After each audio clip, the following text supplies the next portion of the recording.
Good afternoon, everyone. So, round number 5 is now underway.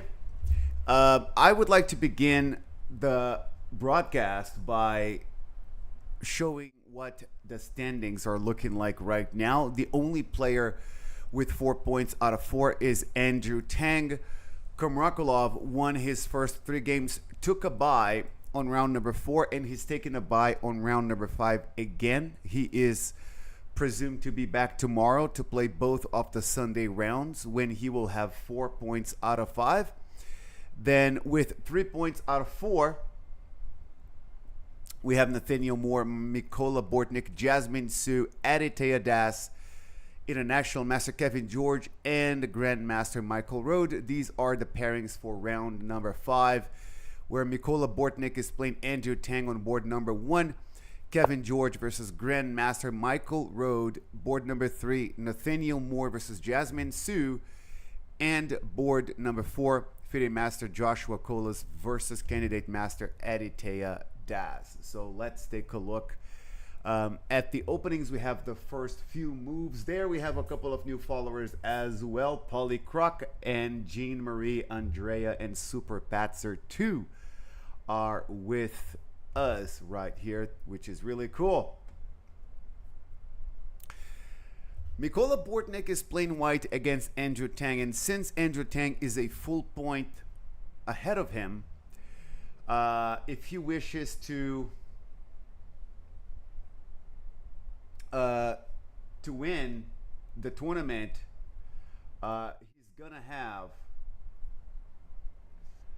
he's gonna have to win this game. So we have Andrew Tang playing his characteristic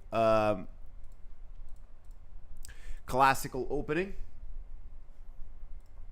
inviting the Rue Lopez, and that's exactly what we have. A6, bishop to A4, knight F6, kingside castling.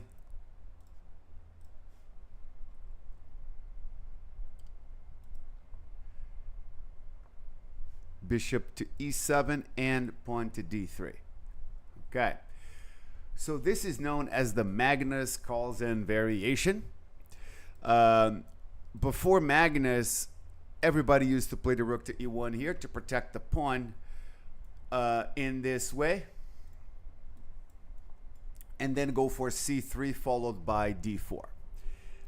And of course, Magnus has started this whole thing in chess, this entire trend where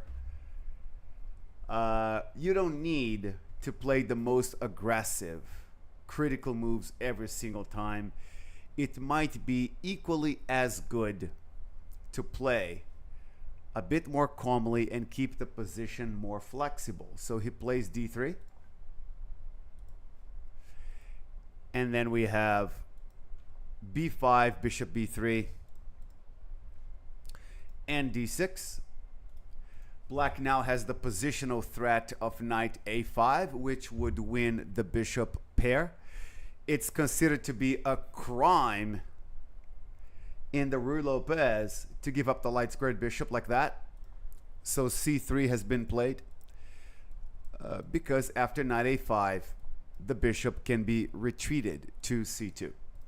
Andrew Tang has castled kingside, and Bortnik went for A4.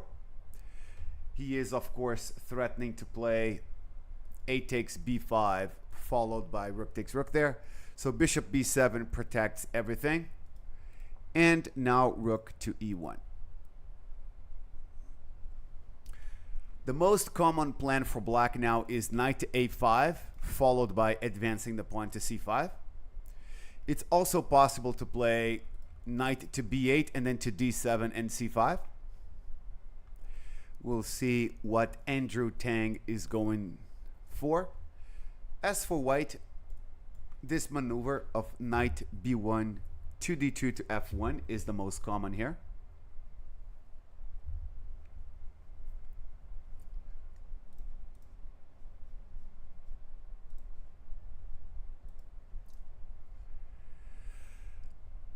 So this is board number 1. Board number 2 International Master Kevin George has the white pieces against Grandmaster Michael Rode.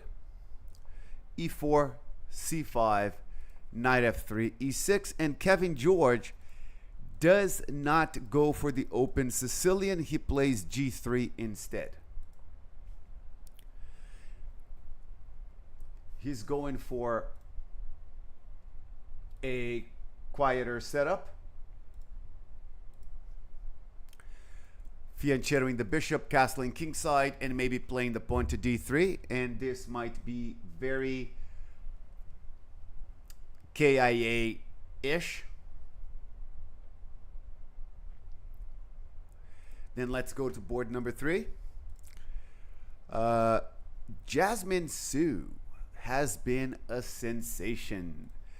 She defeated Brian Lin in the previous round in a very, very unlikely turn of events because she did have a lost position there at one point. And she was able to fight back.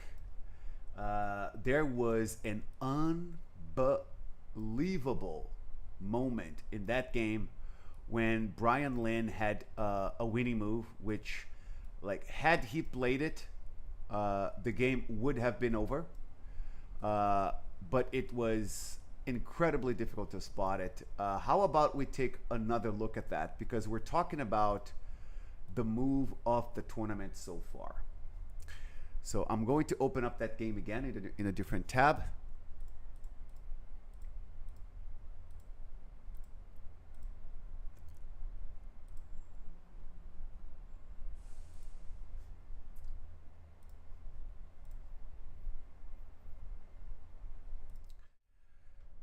So Brian Lin is playing black. This is round number 4.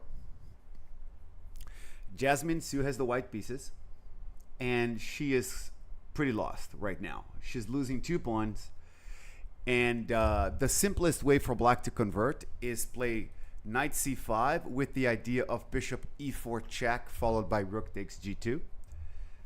This would have been the simplest way, but Brian had a very sophisticated idea to win the game. It's unnecessary to sacrifice the rook like that, to sack the exchange, but it does work. It's very creative. The problem with it is that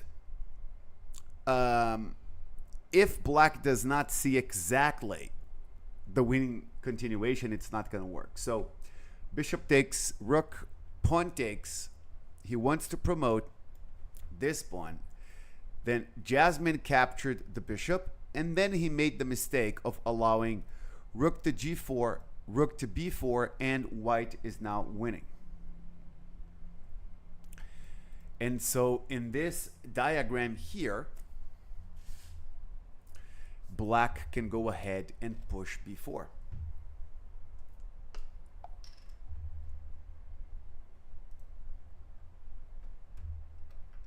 And that wins the game on the spot.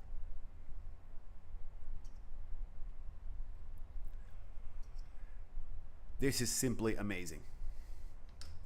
The point is that after c takes b4 and c takes d3, the rook b4 maneuver is no longer possible, and this is very study-like, but it's not possible for white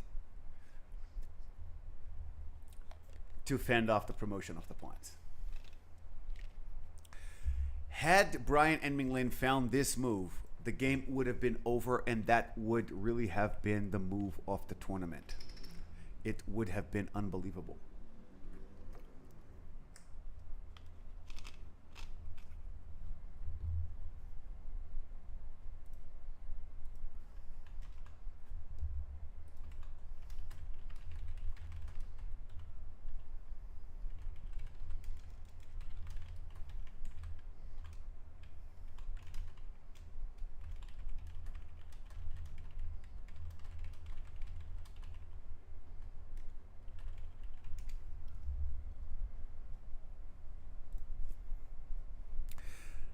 d4, knight f6, c4. Let's go back here to Jasmine's game. She's playing black against Nathaniel. They have both already been interviewed. Maybe we'll get the chance to talk to the winner of this game as well.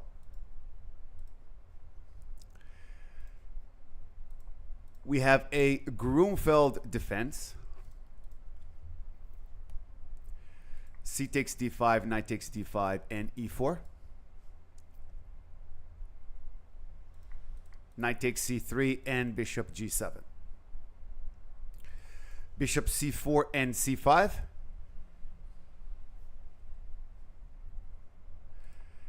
Knight e2 and knight c6.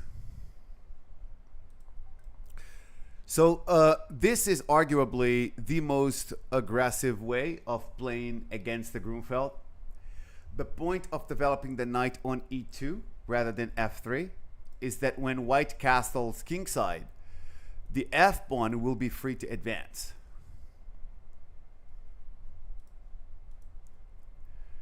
Kingside castling, b6, queen to d2. That creates the possibility of trading off the bishops on h6.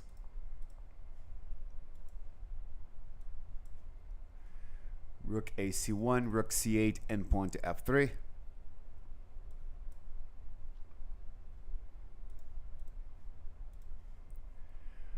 Queen to d7 and pawn to h4. Quite an aggressive approach here for Nathaniel Moore. He's going for h4, h5, opening up the h-file for both players. That is a very aggressive approach.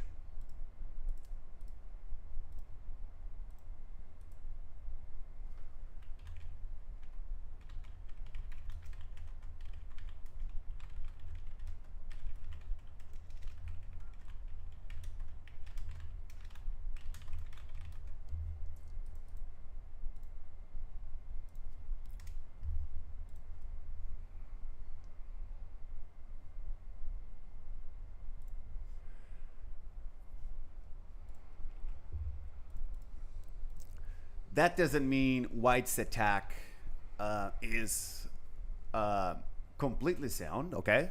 Black's position is fine. It's still a balanced position. It's just a matter of ambition and how aggressively one wants to play. We can observe the reason why Nathaniel has positioned the rook on c1. It's useful for white to keep this rook protecting the bishop. Otherwise, black could play knight takes d4, followed by rook takes c4 there.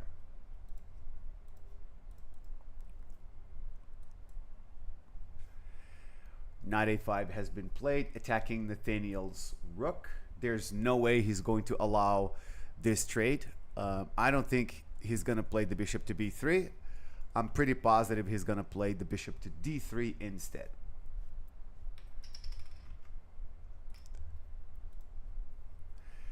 Going to board number 4, where FIDE Master Joshua Colas has the white pieces against candidate Master Aditya Das. c4, e6, d4, d5.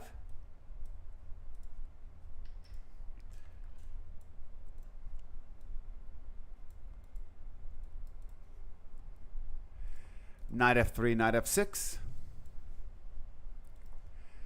We have a Catalan opening. I love that. I'm a huge Catalan man myself. Kingside castling for both. Now, Aditya Das has played b6 here. This is the Tartakower development system, and it's frowned upon against the Catalan. D takes c4 is the open Catalan, and that's the main move here.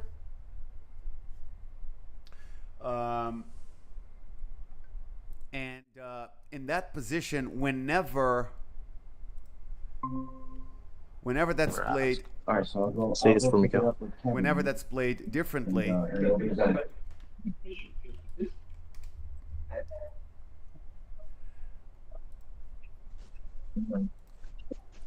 going to need just one quick moment here. Oh, you can't put pictures in chat.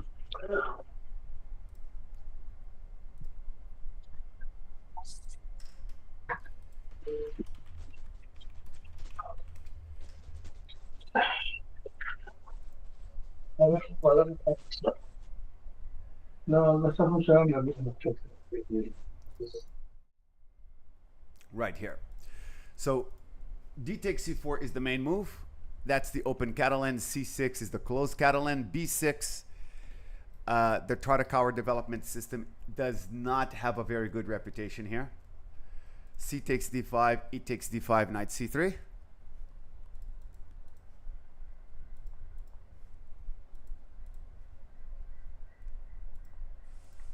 And then C5. Okay, this line has a really bad reputation here. Unfortunately, but Aditya Das is playing this super quickly. To my knowledge, this is a really bad line for black. The main problem with B6 here is that black is attempting to fianchetto the bishop, but white has a lot of pressure on this diagonal here. Usually the Tartakower development system works better against the regular bishop g5 lines where black plays b6 here, because since white develops the bishop away from the long diagonal, black does not have any problems with the protection of his queen side. But here against the Catalan, the bishop on g2 is extremely well placed. Knight to e5, pawn to c5, and then d takes c5. So here, for example, if black captures with the pawn, white plays the queen to b3, attacking the bishop. And then there's a very quick rook d1 as well. And white is likely to have one too many attackers against d5. And black is going to lose that pawn. So by capturing with the bishop on c5, then of course this is not available. But then bishop g5, and due to the fact that this knight is spinned, the pressure against d5 is probably going to be too much.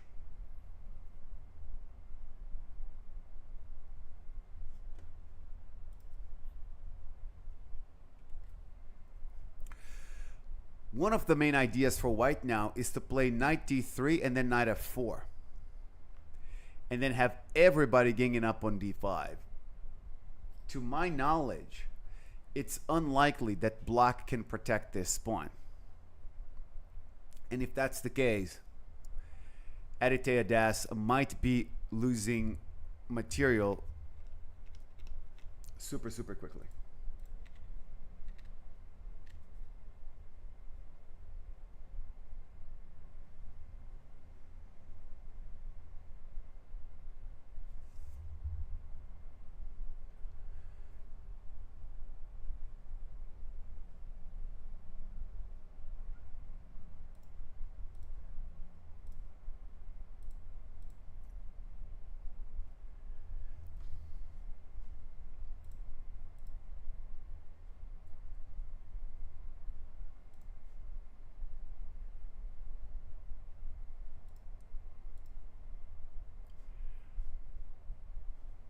Okay. Let's go to board number 4. Actually, board number 5. Where the young 10-year-old Lin Zhu, rated over 2,100 FIDE. He spoke to us during the previous round and talked to us about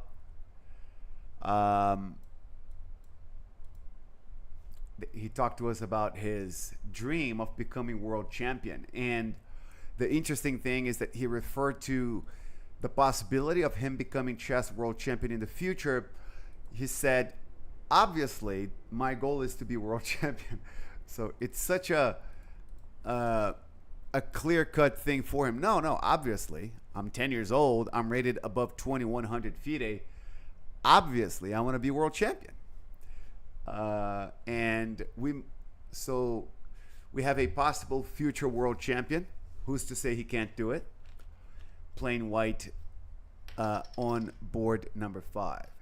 10 years old, rated over 2100 FIDE.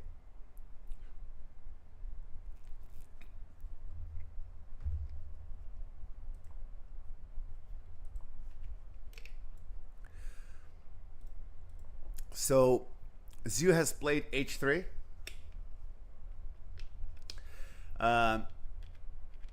This line has become very popular against the Najdorf. It's a very flexible one. White might play G4, G5, but that's not guaranteed. That's not a given. There are other ways to play as well. And Zhu went for queen to f3, and after b5, bishop to d2. Okay, he played the opening very quickly up until this moment, before he played the bishop to d2 here. His first 8 moves were played very quickly, but now after bishop d2, he has already used up 6 minutes on his clock. Liam Putnam is playing black, and he has used up about 14 minutes. And I spoke to Liam Putnam during the break, and I mentioned to him how I love watching his Caro-Kann, and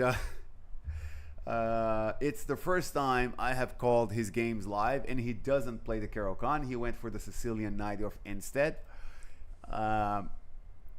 So this is Liam Putnam saying, "Hey Luis, you think I'm just a Caro-Kann guy? You got something else coming. Here's a little Najdorf Sicilian for you."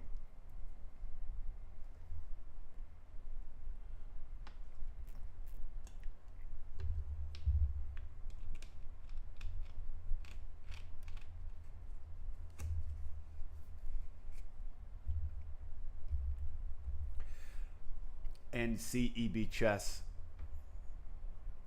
is following us as well. Thank you for the follow. We appreciate that. So what's the idea behind bishop d2 here? He probably wants to play a4 and go for queenside play, because then after black plays b4, this knight can go to a2 or d5, and the dark squared bishop will be attacking the b4 pawn. This might be his plan.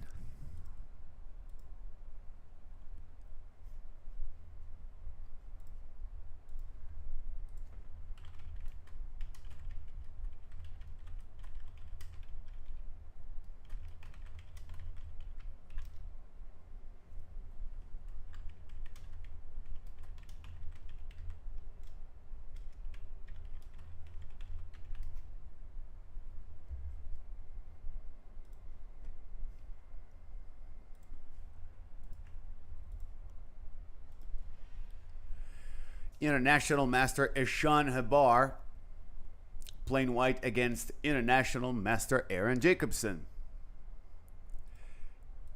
d4, e6, and b6.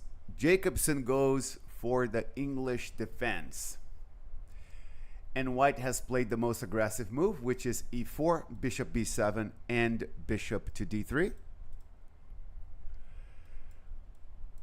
Knight c6 and knight to e2. Knight b4 is the most commonly played move for black here. And then after knight c3, knight takes d3 check, queen takes d3. This is a slight advantage. This is a slight advantage for white. Instead, g6 was chosen by Aaron Jacobson. That's a really rare continuation. He fianchettos the dark squared bishop. We have bishop e3. and knight ge7 and kingside castling. So Aaron Jacobson very much interested in playing something offbeat that will take his opponent out of book, force the opponent to think for himself. But White's position is not very difficult to play. White just needs to keep the pieces centralized, the center of the board well protected, and then the rest might flow naturally here.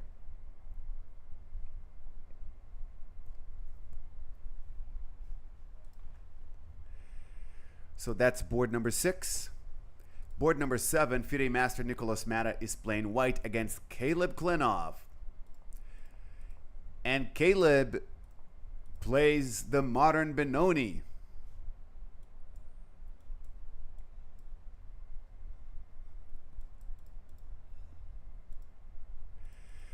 Most Benoni experts avoid playing c5 on move 2.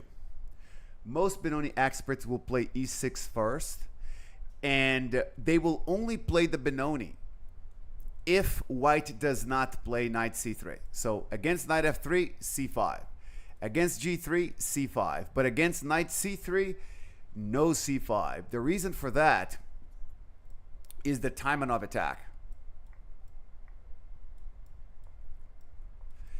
The timing of attack is when White plays this very, very quick f4 followed by bishop b5 check. And this line does not have a very good reputation for Black. White's chances of building an attack are excellent here.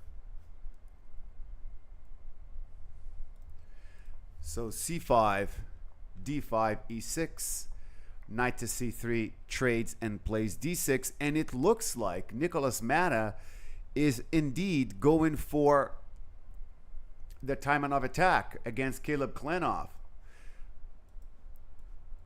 Let's see what Caleb has prepared against bishop b5 check. But Black should not play anything else other than knight fd7.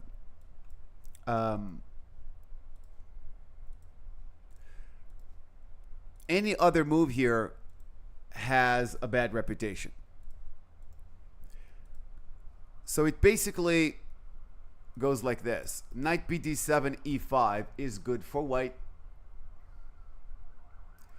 Bishop d7, e5 is considered to be good for White as well.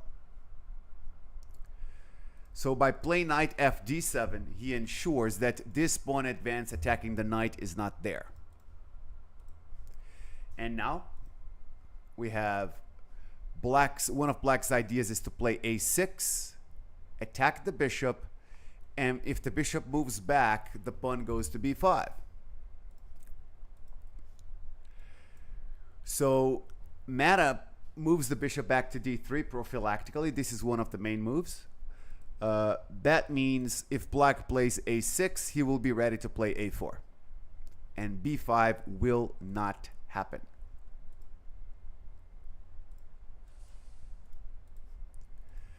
Kingside castling, knight f3, knight f6. Kingside castling and rook e8.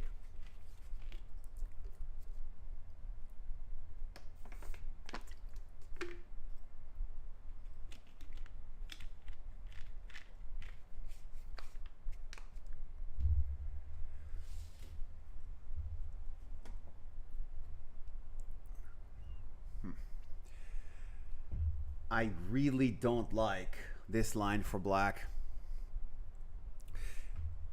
You see that the rook is well placed, the knight is well placed, but yeah, it's not attacking anything. E4 is attacked twice, but defended twice.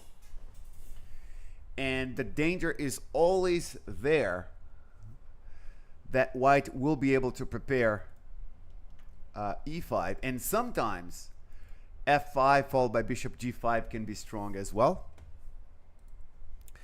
h3 seems to be the perfect move, and Nicolas Mata thought for 9 minutes before playing this move. 9 minutes. So he does not want to allow bishop g4.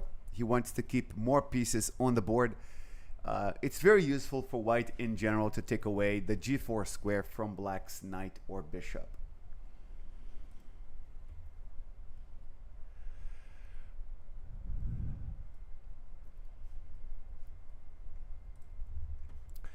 Taking a look at board number 8, the Irishman John Hughes has the white pieces against international master Jay Bonin. Jay Bonin said that if he plays another very good game in this round, he will talk to us again. You hear that, production? I'll take Mr. Bonin up on it. Plays a good game. We're going to speak to that man again. I'm taking you up on it, Jay Bonin. And the interview with him was such a delight. I just felt like listening to him for hours. Hours, you know. There's something about him that you just want to listen to him go. Go ahead. Tell me your stories. I'll just be here. And I had to kind of like slightly rush the end of the interview because there were other players to interview like Andrew Tang and Mola Bortnik. But aside of me, he's like, can we please meet on Zoom one of these days? And he just and then just tell me your stories. Jay Bonin must be a man with lots of cool chess stories to tell. C5, G3. G6, bishop to G2. Bishop G7, knight to E2. Knight C6, kingside castling. E6 and D3. Knight E7 and bishop to G5. H6, bishop E3 and black castles kingside. This is what we have. Both players have utilized 15 minutes on the clock. Exactly 15 minutes.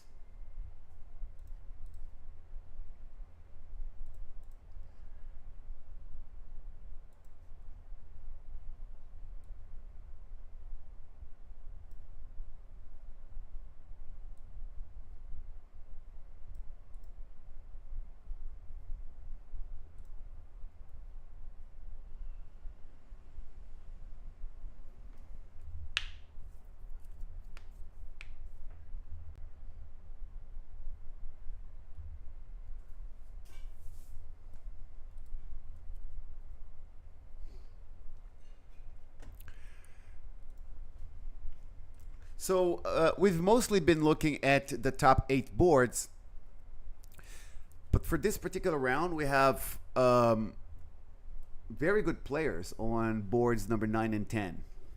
Let's at least take a quick look at how Brian Lin is doing. He will need to bounce back from a disaster in the previous round where he had a completely winning position as black against Jasmine Su and blew it.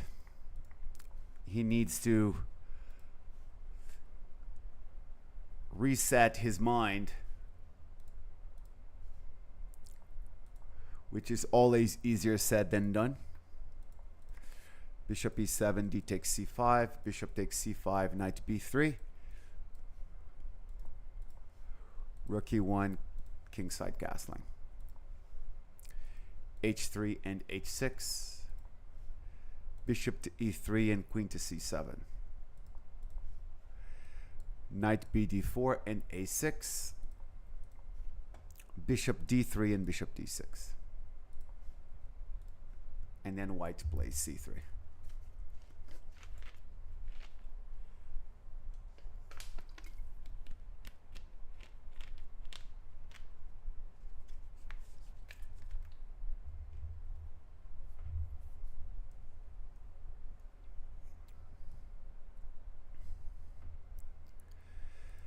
Bishop D6 and C3.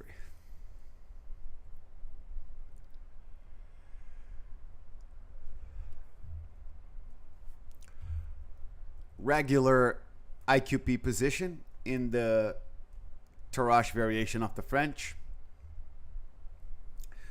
We are in for a very, very typical middle game here. Balanced position. Then let's take a look at Leif Pressman versus Spencer Chin on board number 10.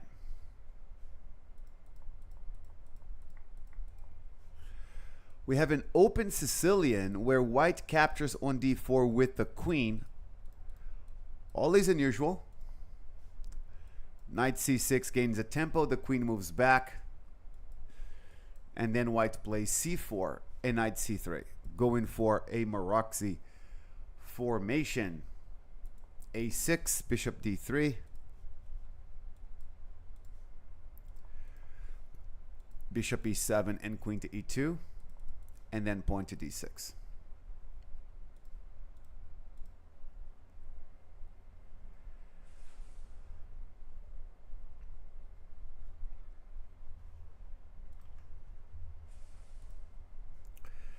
So this is board number 10.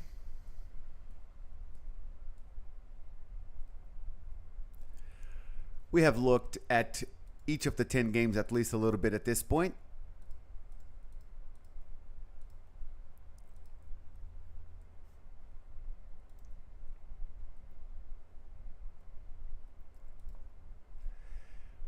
Knight a5 and c5 is indeed what Andrew Tang goes for in the game against Bortnik. And Bortnik does play knight bd2 followed by knight f1.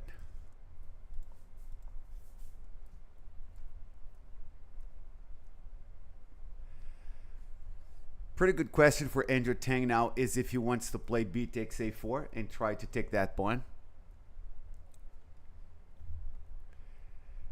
It's completely doable.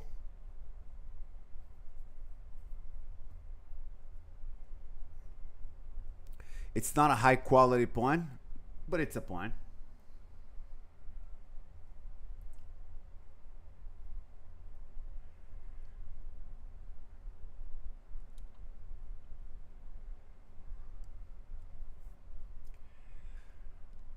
We can look at the video. And we see that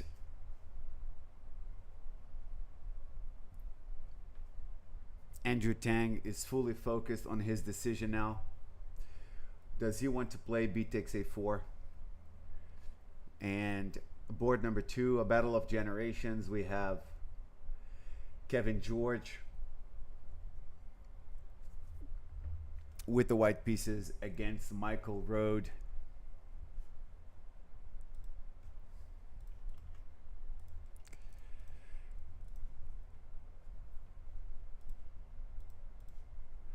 We had g3, b6, bishop to g2, and bishop to b7. d4. It's very, very sharp.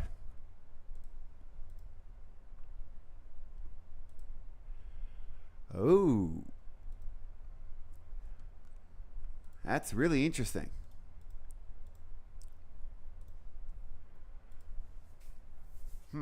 Michael Rode doesn't take the pawn that's being offered.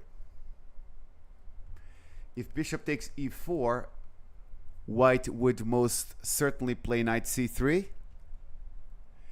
attack the bishop, and then push the pawn to d5, taking away the c6 square from the knight there. Knight f6, knight to e5 or something like that. White has to have a lot of compensation. 1, 2, 3 attackers against d5. 1, 2, 3 defenders.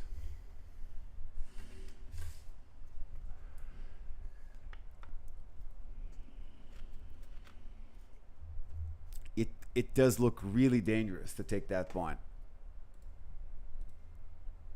And Grandmaster Michael Rode doesn't bite it.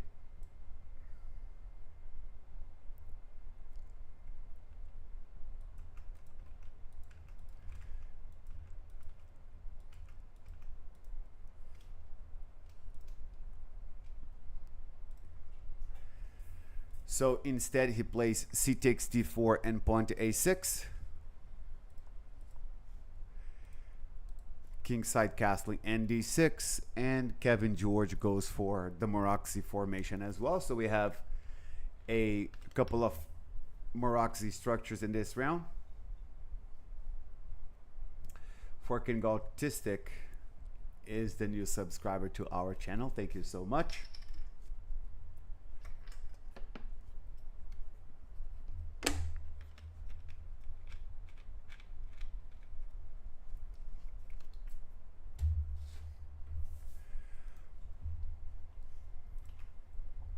But if we look at board number 3, Nathaniel Moore and Jasmine Sue seem to be very well prepared in the theory of the Grunfeld, and they're making lots of moves.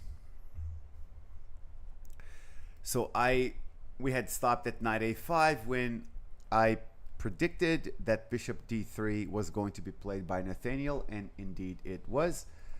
And Jasmine does not want to allow this pawn to be pushed to d5, so she plays e6. h5 takes and plays the rook to c8.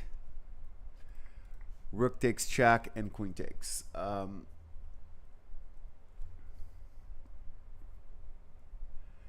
a bad result of the opening for Jasmine. She appears to have things under control here. She would love to play knight c4 and have Nathaniel give up one of his bishops.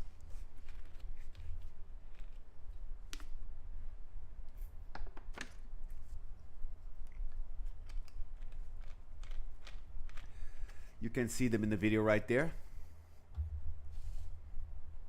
Board number 3. Nathaniel Moore taking his time.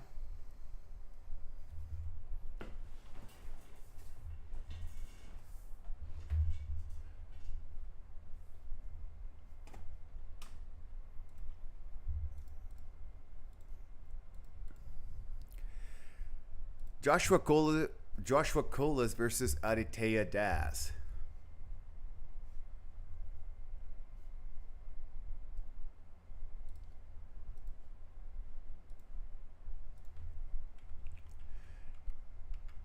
Black seemed to have a bad position out of the opening there on this one.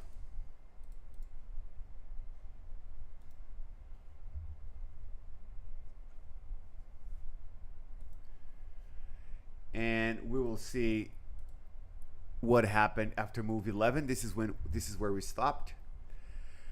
I mentioned that White's main strategy here is to reroute this knight to attack d5.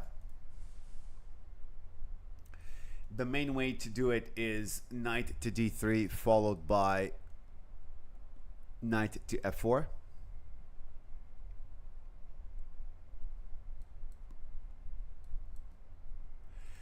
But knight c4 was played with the idea of knight e3. Black's bishop is hanging on b7, of course. Knight c6, bishop takes f6. And then d takes c4. Oh.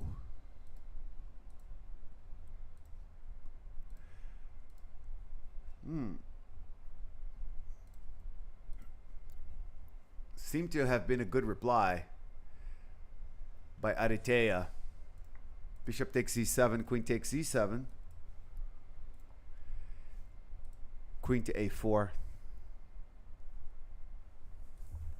Knight to a5. And then we have this trade. Black still has not lost this pawn, but this queenside formation is a bit awkward. White has retained some advantage, but I would dare say knight d3 would have, followed by knight f4, would have been even stronger than knight c4. White's not winning any material right now, but after rook ad1, There's the open D file. There's a pawn majority on the king side.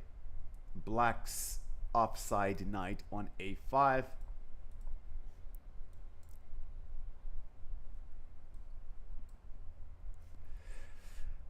Rook D5 was certainly not played. This is a DGT bug, because rook takes D5 would just win the game instantly. Yeah, so what probably happened was rook takes rook, rook takes, and rook to D1.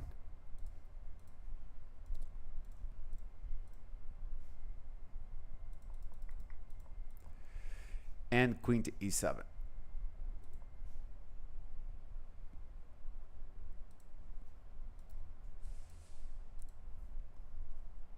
Pawn to E4. So Joshua Colas is betting his chips on an endgame here. And he believes that the domination of the D5 square will give him an advantage in the endgame.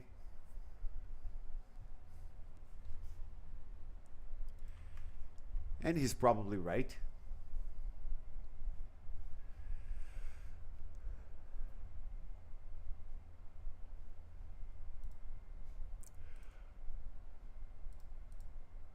Going to board number 5.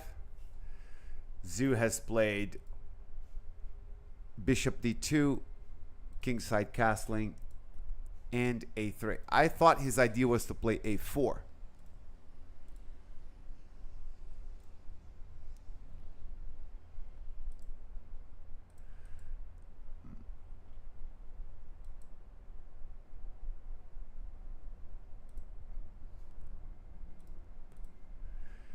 I really like a4 here instead of a3.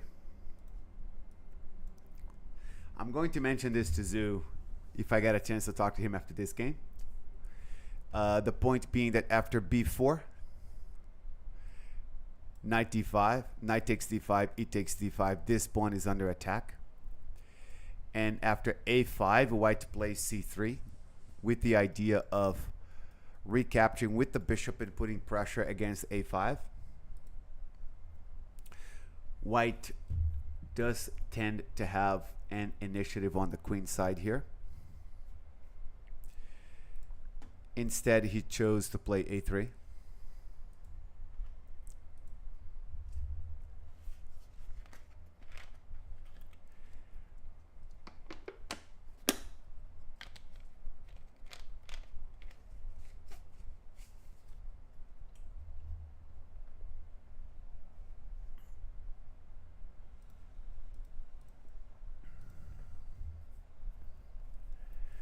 Board number 6.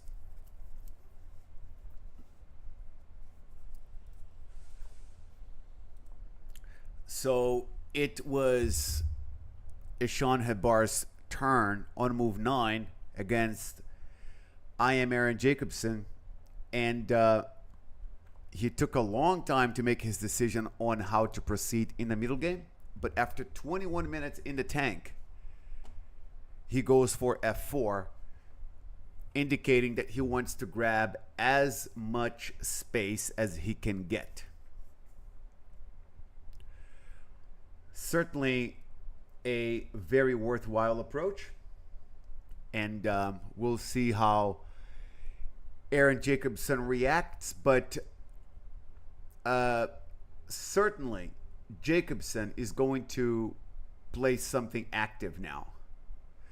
He has already castled kingside and developed all 4 of his minor pieces. It's time to make a stand.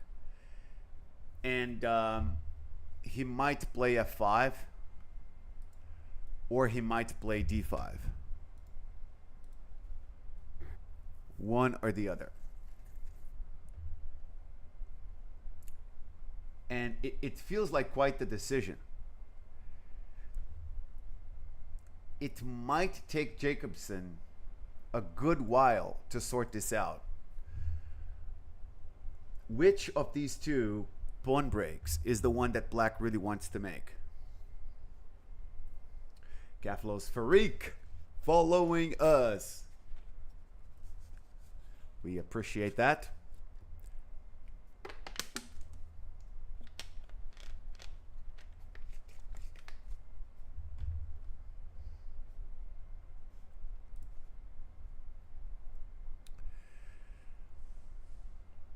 Board number 7. Nicholas Matta playing against I am Jay Bonin.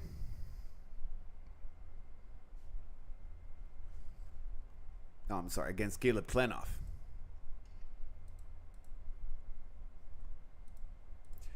We had stopped on move 12 after h3. Then we've had c4. c4 is very typical of these positions. It's not... it's usually not a very good idea for white to take that pawn, because then he loses a more important pawn and black gets a decent position here. So instead he plays the bishop to c2 and keeps the e4 pawn defended, after which Caleb goes for b5.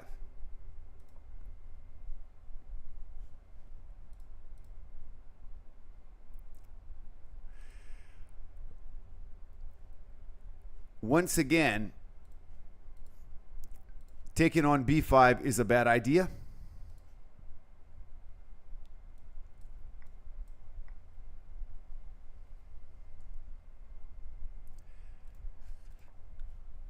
Instead, e5 has been played. How long did it take him? Just 2 minutes. He made that decision quick. He was really quick about this.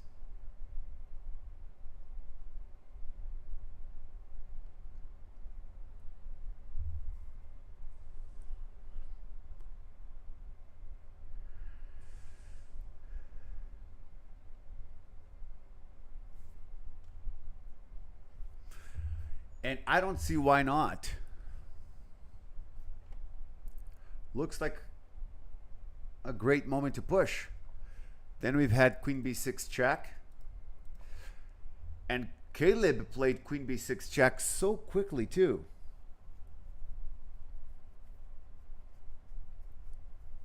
What does he want?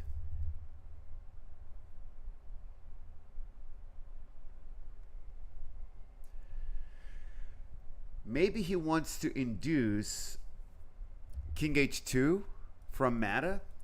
Oh, Matta has played the king to h1. Thinking that if the king goes to h2, there might be something on this diagonal later on that could be annoying for white.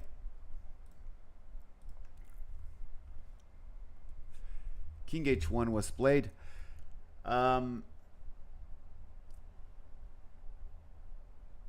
I prefer king h2 normally, just because if the king goes to h2, then if the black knight goes to h5, we can win it immediately with g4, because there is no knight g3.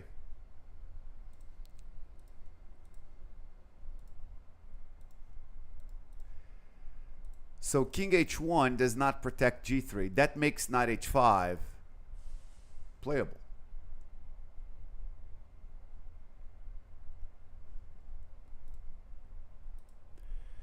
And pretty playable indeed.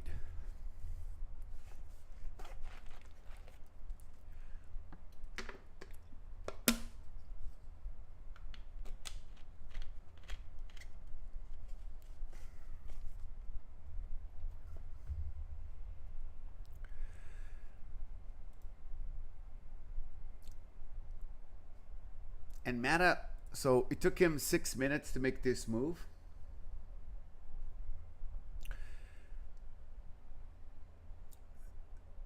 So he did take his time there to make an informed decision.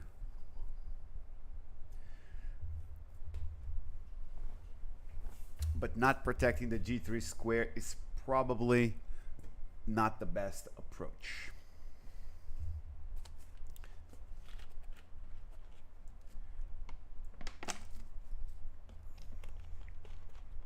Take a super short break. Be back in just a couple of minutes.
So Caleb has not made his decision yet on what if he's going to play knight h5 or not. So let's move on to board number 8, where the super charismatic international master Jay Bonin is playing black against John Hughes. He has made the decision to allow white to push d4.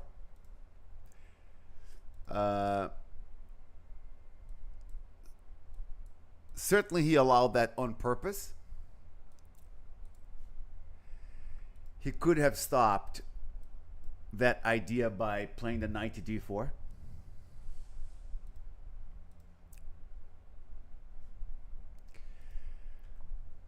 So the question is he correct in allowing that? So he plays knight a5, attacking the c4 pawn, queen to e2, and rook to c8. And white has played b3. So normally the answer is no.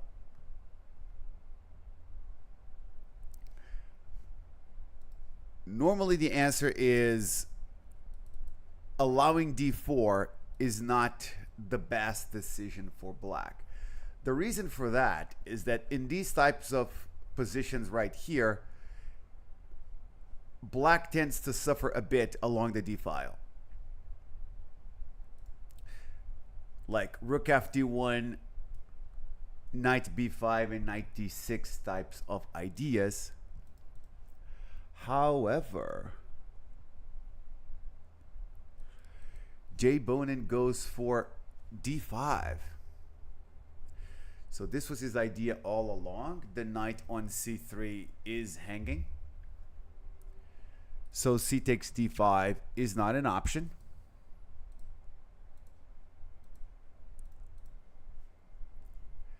C takes d5, rook takes c3 is just lost.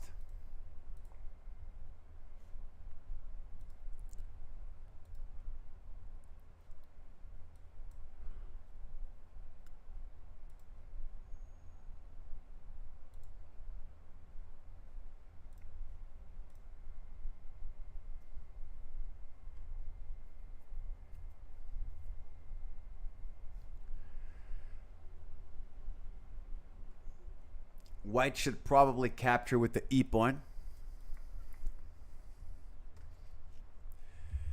This pawn is not pinned because the bishop on b7 is protected by the a5 knight.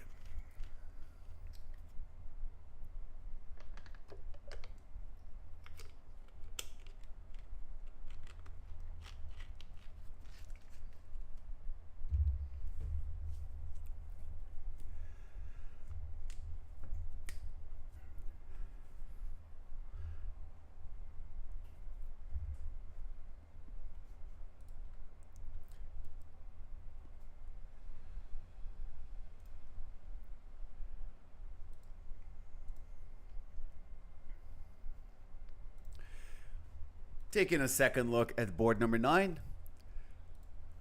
Brian Lin trying to bounce back from a 4th round disaster. And he makes the decision to win the bishop pair. Rook to e8, queen to d2, and knight to e7.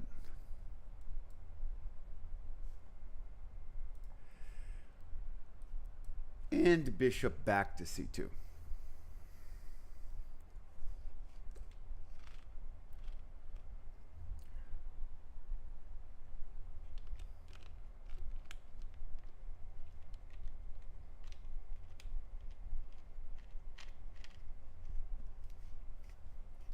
Seems to be a pretty classic slight advantage for white. Bishop d4 might be what Brian is looking to play next.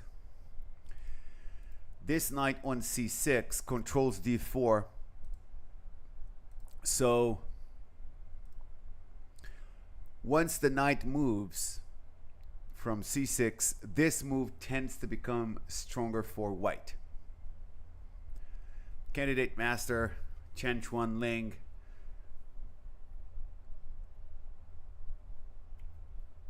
is not going to have an easy day today, I don't think.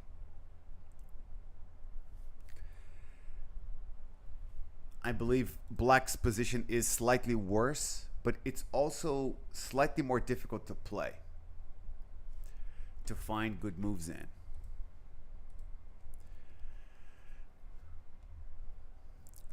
We will move on then to board number 10. We had stopped on move 9 when Spencer Chen, who's playing the black side of a Sicilian defense, played d6, and the new moves are kingside castling for both.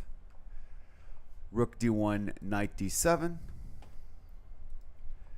bishop f4, knight from d7 goes to e5, and white plays the a rook to c1. So black needs to find a solution for the light squared bishop. He might develop it to d7 right now. Rook a c1 is pretty clever by Pressman here, because if black plays b6, he will play knight d5 for sure.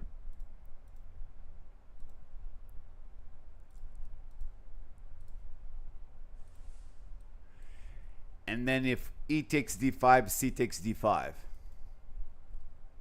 white should be much better here. Paul Murphy Lives is following us. Indeed he does.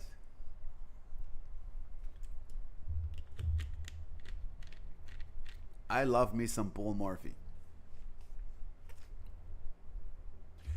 I love to study Paul Murphy's last famous games, you know, because when you're talking about Paul Murphy, there's like a short list of 5 to 10 games that's everywhere in every Paul Murphy manual, like the Opera Game and his famous victories against Adolf Anderssen and Louis Paulsen and Henry Bird. But when you stop to really look at all the games he played in his very, very short career, because he retired at age 20 and basically dominated chess for 2 years in 1857 and 1858 and then stopped. You see some hidden gems, some great, great jewels that are not out there in every chess manual and in every chess course.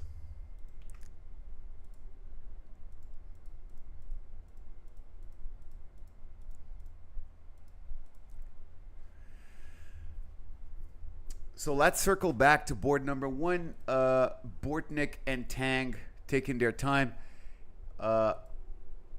Andrew Tang thought for 16 minutes to play c4.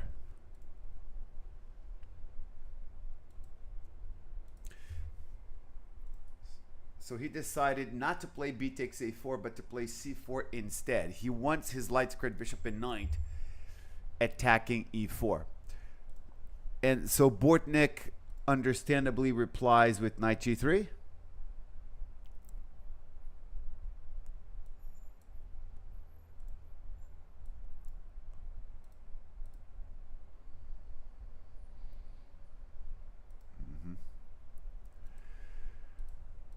Another good way for white to play this is to play the bishop to g5 with the clear intention of giving up the bishop pair. So after black plays h6, we take on f6, and this knight goes to e3, and later on it can go to d5, especially if helped by the light squared bishop on a2. This is the one that, to my knowledge, makes the most sense.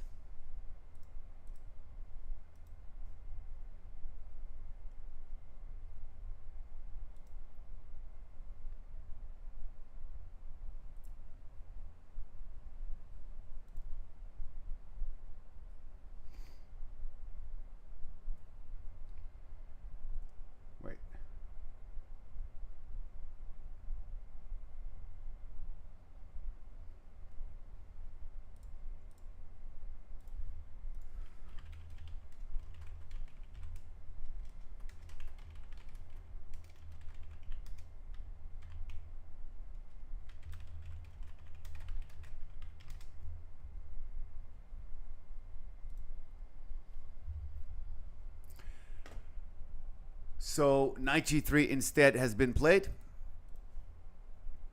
and Andrew Tang has played the f rook to c8.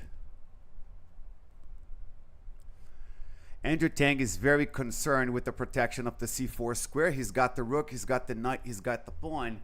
And if knight f5 comes attacking this bishop, he wants to be able to move the bishop back to f8.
We're having a small issue with the chat today. Surgical Snipes is following us.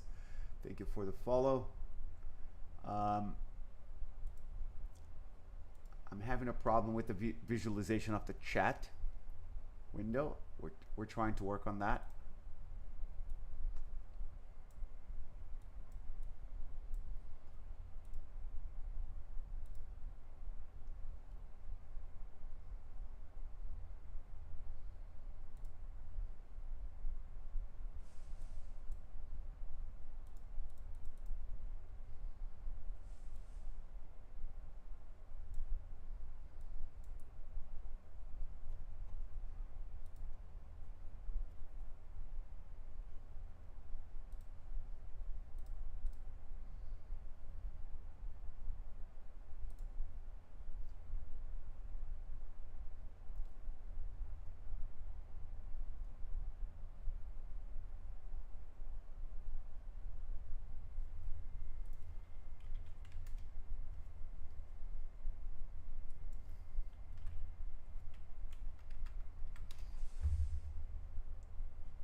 Our apologies to anyone who reaches out to us in the chat.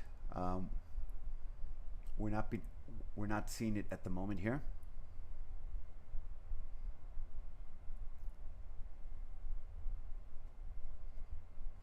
And it's always more fun to the streamer himself with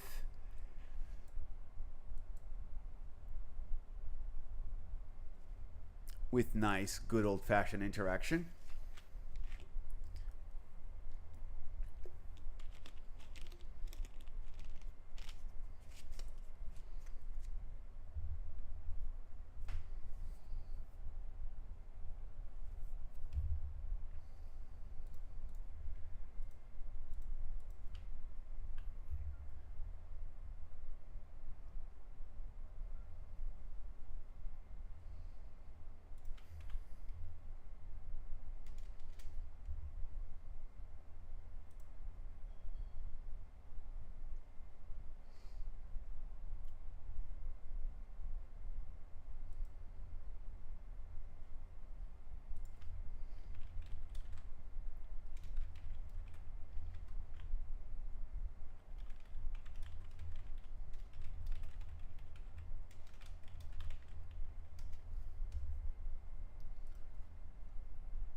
Ah, there you go. There you go. We have the chat now.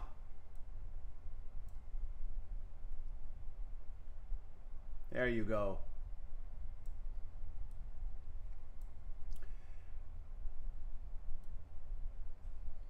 There you go.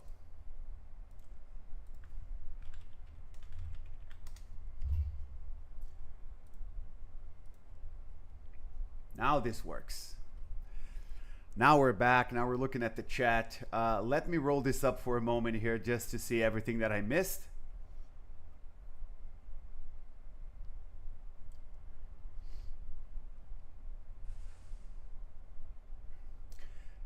MD Knight asked, do they allow observers in the playing hall for the championships? That's a good question. Usually the answer is no for that. It's like pony up and sit down and play. Otherwise, you just stay outside. MD Knight also said, man, I hope to be playing good chess into my 60s. What an awesome thing. Indeed. Rengaw 87. Is Andrew Tang 4 out of 4? Yes. The only player with a 100% score. My dear chess student, John from Chicago, sent me a message as well. How's the tournament going? It's going swimmingly, John. This is a lot of fun here, especially witnessing the master classes by Andrew Tang. It has been really, really instructive to watch him go. At the moment, he's really on another level. James Henderson asking, is Bortnik, does he have any relation to Grandmaster Bortnik? Yes, it's his brother, like MD Knight answered.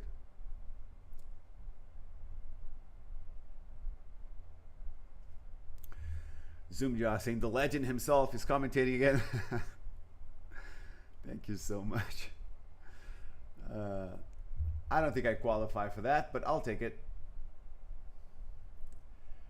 I'm just a hardworking dude who really, really, really enjoys the game.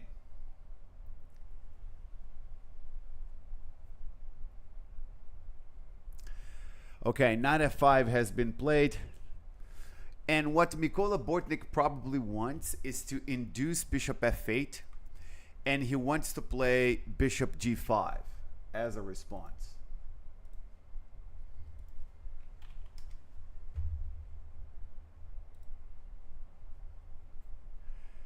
Knight f5, bishop f8, bishop g5. And Andrew Tang might not have fully equalized this one.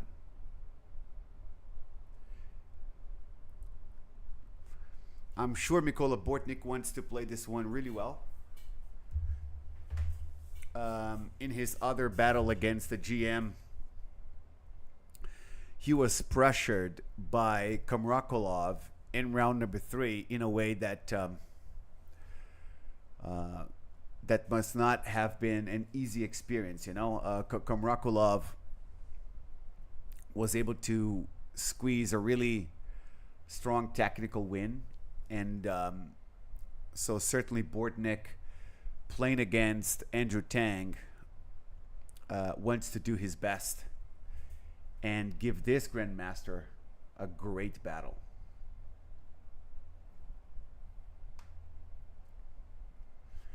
So Zoomja is reading some of the move by move books.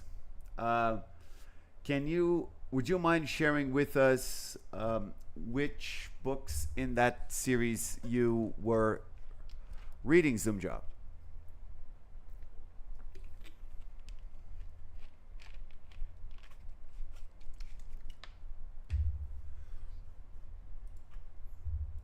In the meanwhile, let's go to board number 2. Kevin George had decided to go Maroczy structure against Michael Rode. We had knight d7 and pawn to b3. knight f6, and knight c3. Queen to c7. He fiancheros the dark squared bishop, develops the queen to e2, and the rook goes to d1. Rook to e8 and pawn to f4. Bishop f8 and king to h1. And black plays the pawn to h6. Okay. So black has a hedgehog formation, and he might be interested in finding a good pawn break on d5. But probably he's not ready for that because white can play e5. So Zumja is studying logical chess, move by Chernav. Has been really nice to drill in healthy opening principles. He took a break from the deep redundancy in that book and dived into the amazing modern version chess, The Art of Logical Thinking by Grandmaster Neil MacDonald. Nice. So The Art of Logical Thinking is a good book then. I don't have a copy, but it's always good to get good book references. I love me a chess book. You cannot see my shelves here, but I have 3 full shelves filled with chess books right here on my left. So black wants to play d5, but it's not easy to get that in under good conditions. And so he's playing the waiting game right now. White needs to decide now how aggressively he wants to play on the king side, because g4, g5 is possible, but not really necessary. Certainly there are other ways to play this. White can play more patiently. In these types of structures, guys, one can take his time. For example, if white would like to play h3 and then king to h2 and then rook to d2, then decide where the other rook goes. That's how hedgehog structures are played. It's normal. We got to take our time. Going back to board number 3, I mentioned that Jasmine Sue was playing a very strong Grunfeld against Nathaniel Moore. Moore wants to trade dark squared bishops, and Jasmine obliged. And then she wants to trade light squared bishops as well. We've had bishop takes and queen to d2. And now knight c4.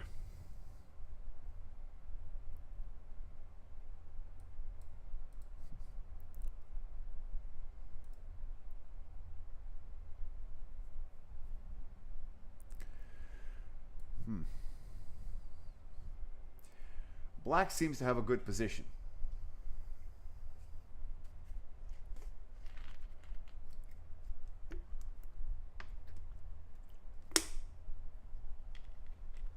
Irving Chernav is a very good author.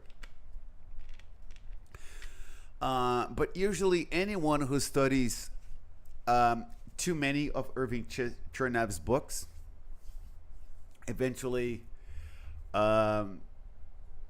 can get a bit fed up, like in the sense that they can be a bit redundant, and he can explain things verbally sometimes a bit much, as opposed to showing like more variations, for example. Personally, I really like Irving Chernav. I like his style. I think the verbal explanations that he offers are really good for the beginner player, the intermediate level player. But once you get to a higher and higher level of understanding of the game, then usually Irving Chernav and his books, they can become a bit basic.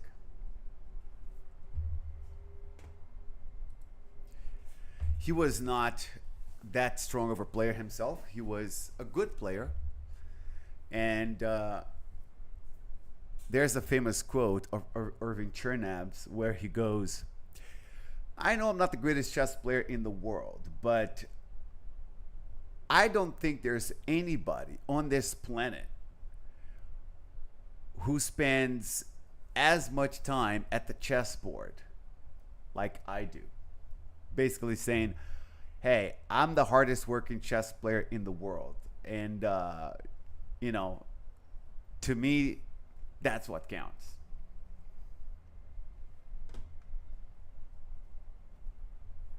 There you go, Zoomja. There you go.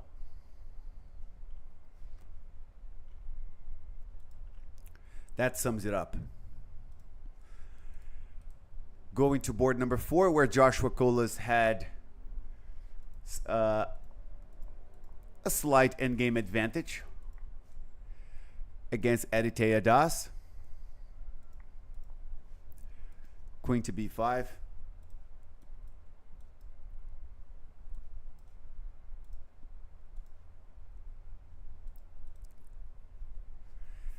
Queen to b5 and queen to e7.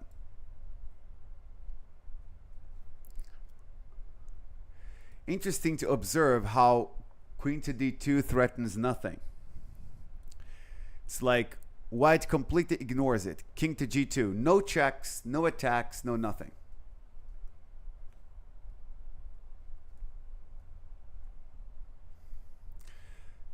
Luke Leon. How are you doing, Luke Leon? First time in the chat. Would German 11 then be the hardest working chess player? I don't get the reference. Who is German 11?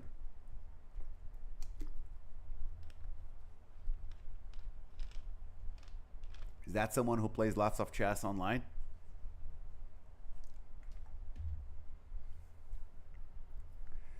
Oh, like 500,000 games.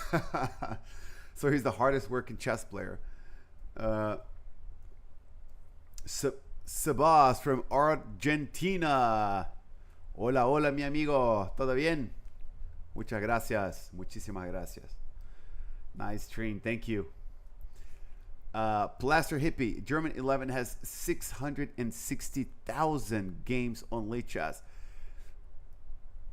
What does he want to do? Like, break some sort of a world record? Get 1 million games in? That's really crazy. 1,200 hours playing chess online. Wow. Yeah, well, days, okay. 1,200 days. And he's still 1,200. Well, here's the thing. Spending more hours at, playing chess does not exactly mean that you are spending the most productive hours, right? There should be a healthy balance between practice, there should be a healthy balance between practice and theory. And I don't know who German 11 is. I did not hear about him up until now, but given my experience teaching the game, and listen, it might be the case that maybe he's not even enjoying himself all that much, because if you're playing over 500,000 games and you're still below 1,300, he's not training efficiently, and he's not getting the right type of information, and playing more games doesn't mean that you are enjoying yourself. 6 hours a day for 14 years straight. That's again, I don't know the guy. Maybe he's super happy. Doesn't sound like someone who's really enjoying the game in a healthy way.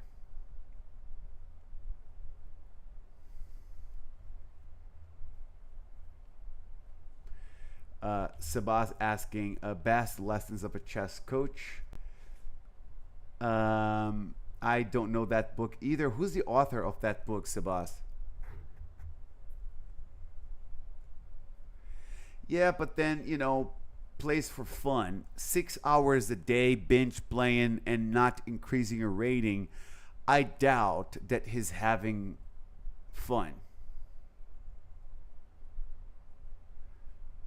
Nice, CB chess. Practice doesn't make perfect. Perfect practice makes perfect.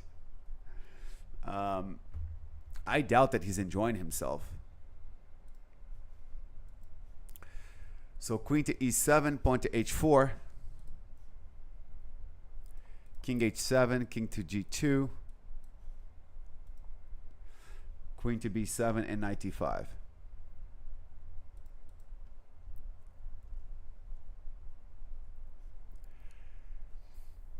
If I'm playing white, I want to play h5 as quickly as possible. Exactly. Tilt is not fun. From the outside looking in, hearing that story for the first time, it sounds like a compulsion problem. And then he becomes famous and everybody knows him worldwide. And then all of a sudden he might seem validated. Say, oh, I should keep doing this. And queen takes c6, knight takes c6. It looks like black is always struggling here in at this endgame. But if I'm Colas here, I would like to play the pawn to h5 and keep the queens on the board.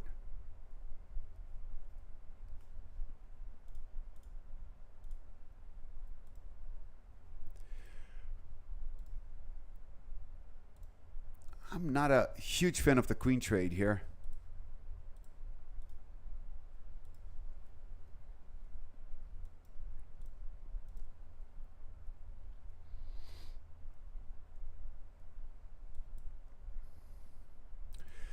I was thinking h5, queen c6, check, attacks the f7 pawn, and then puts the knight on d5. This looks like a better version where black suffers more. It seems Colas is confident that he has an advantage basically in any type of endgame here.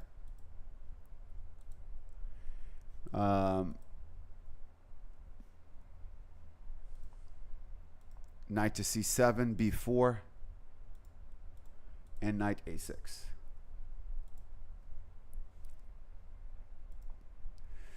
Knight c6 is a good knight endgame move. Takes d4 away from the king while protecting the pawn.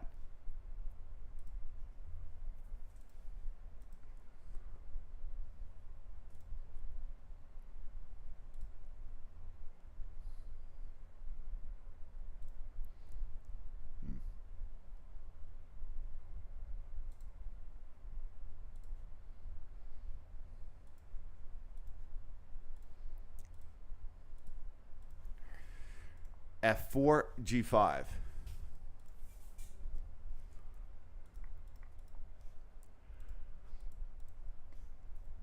Takes an e5.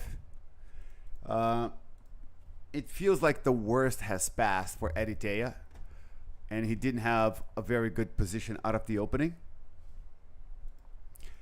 But he has been able to survive the onslaught. This pawn is going, yes, this pawn is going to advance for sure. It's going to be hard to keep this pawn, but if takes king d3, there's knight b4 check, and that takes the a2 pawn.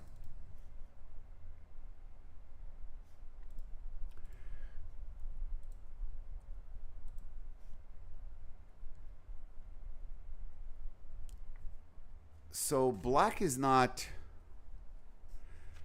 this is not guaranteed that black is going to survive this.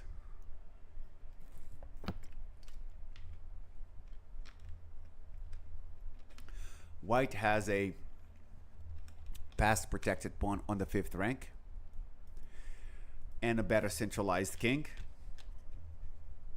But at the same time, material has been greatly reduced, and black can still protect this pawn. For example, knight d5, pawn to c2, king to d2, knight to d4. And if knight to e3 attacking here, knight e2 threatens to promote the pawn and take on f4. So king takes c2, knight takes f4, and this should be a draw.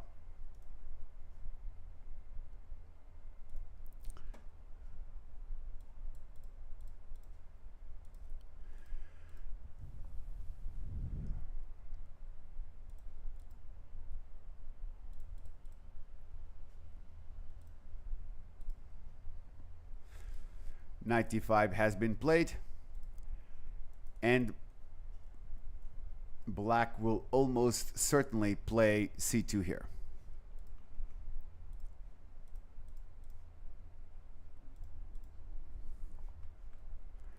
Yes, and white has replied with king d2. And black will play knight d4 for sure. Very unlikely that this is not going to end in a draw. And this is move 41. They might be a bit tired. And one of those games where there is an unspoken agreement by both players that, hey, I'm a little bit tired. What about you? Yeah, I'm a little bit tired too. Yeah, we have 2 games to play tomorrow, right? Yeah, we've got 2 games tomorrow. How about we make this a rapid game? Let's do that. Let's just play fast. Let's play rapid. Get a little shut-eye. Get a good night's sleep for the last day. Knight d4. Let's take a look at Putnam versus Zhu. The 10-year-old Lin Zhu rated over 2100 with the ambition to become world champion. Bishop b7 and queenside castling, knight bd7 and bishop to d3, rook to c8. One of the advantages of developing the bishop to d2 is that the typical exchange sacrifices to double up the pawns on the c file are not possible, because it makes no sense for black to sack the exchange without weakening white's pawn structure there.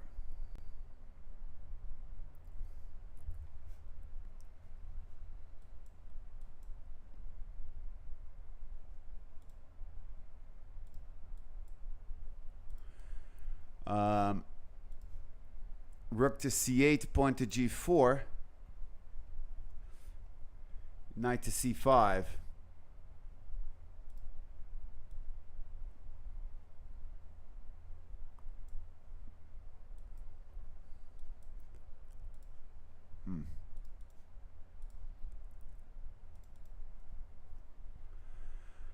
Not a bad position for Putnam here. He plays knight c5.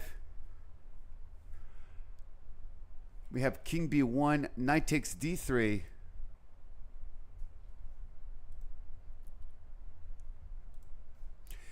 If white captures with the pawn, then the rook is no longer staring at the black queen. That makes d5 strong. And black should be better. Actually, black is better for sure. So Zhu has captured with the queen. But now Liam Putnam finds a very good move. Yeah, because there's bishop takes c4 here. This wins the pawn.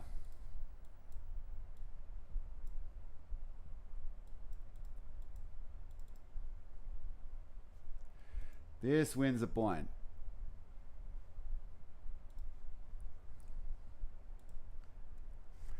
Like queen takes c3, knight takes e4, forks the queen, the bishop, and threatens knight takes f2. After queen to e3, check. followed by bishop takes rook. I'm going to play something like this. And black can enjoy the 1 pawn advantage.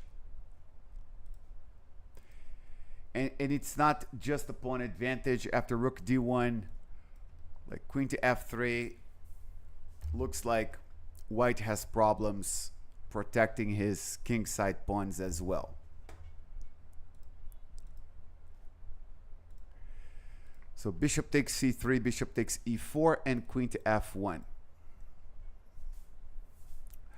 Great exchange sacrifice by Liam Putnam. So that means this move right here, which is a very standard one in these positions, was very slow for this position. Basically loses a pawn. So knight takes c5 was better. D takes c5 and g5. This knight is under attack. Black needs to decide if this is better or this is better. Probably knight e8, threatening bishop takes g5, h4, and knight d6. And these pawns advancing on the c file and b file, they give black plenty of counterplay.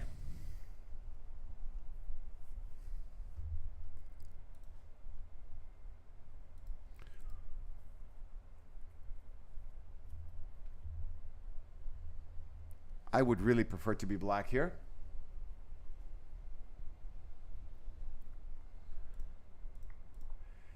So Liam decided not to take the rook, but play knight d5 instead. That's super interesting. So he's giving Zhu the opportunity to save the rook because he wants to take the bishop and play the game down in exchange. Like king to b2, rook to c8.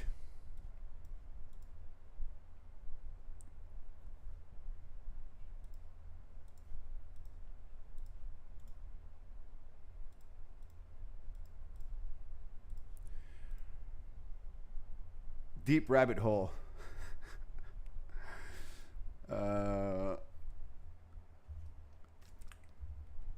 I saw that one coming at some point. You start talking about the rabbit holes.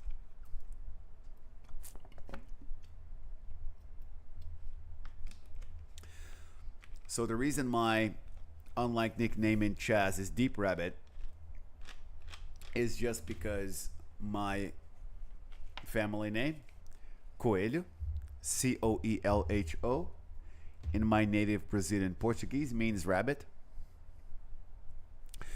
So my name in Brazil, Luis Henrique Coelho. So that means Louis Henry Rabbit.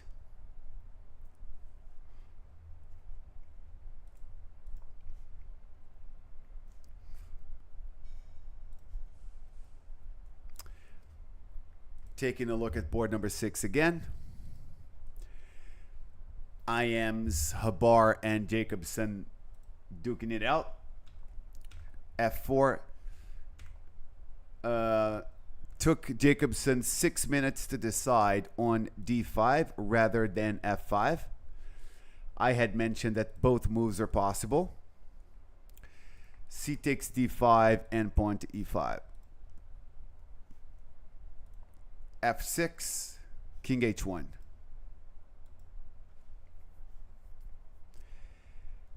F takes E5. F takes E5. Trades the rooks and plays the queen to D7. Jacobson seems to have figured it out. Queen G1, Knight F5. In a sense that he has been able to equalize here. It doesn't look like black has any problems.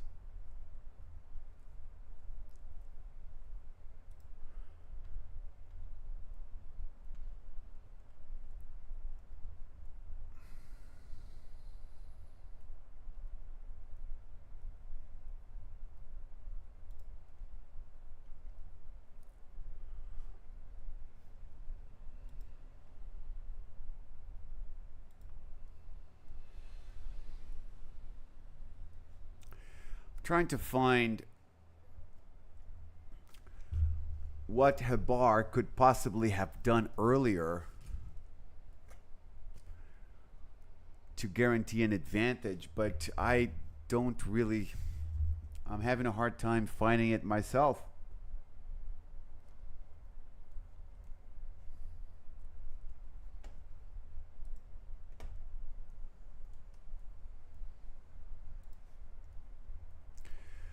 He played the rook to f1. Black has no problems here. Black might actually be pretty optimistic in going for a win.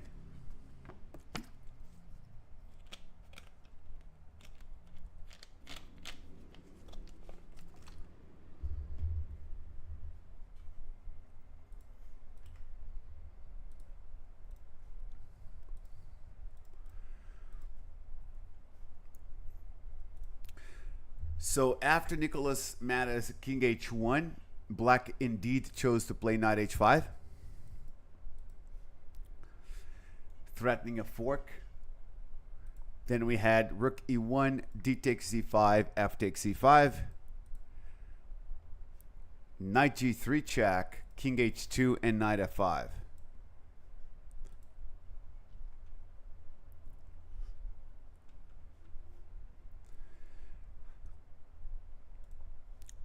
d6 clears this diagonal for the bishop and the d5 square for the knight.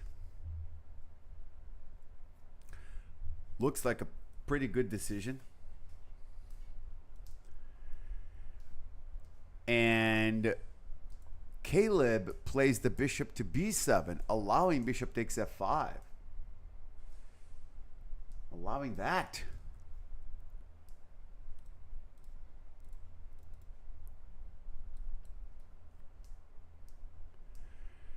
It's taken him a bit long to develop his pieces.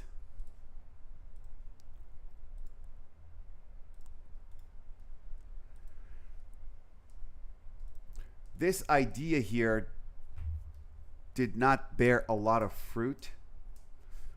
It is the modern Benoni head of dog. But this idea feels like playing with the same knight a little bit too much, while the queen side remains dormant there. What about knight d7, attacking this pawn a third time? He probably saw it, but then g4 attacks this knight and seems to trap it. But playing these crazy Benoni lines, black has to be willing to sacrifice a piece sometimes to get some play, with knight takes e5, bishop takes h3, positions like that. Push 'em Baby is saying there's drama in board number 1. Let's take a look at the drama there. Thank you for letting us know, because we're looking at 10 games at the same time. Whenever there's some drama going on, let us know, people. So I mentioned that Andrew Tang's idea with rook fc8 was to answer knight f5 with bishop f8. And Bortnik's idea with knight f5 was that he wanted to answer bishop f8 with bishop g5. So that's exactly what happened. And then we have knight e8.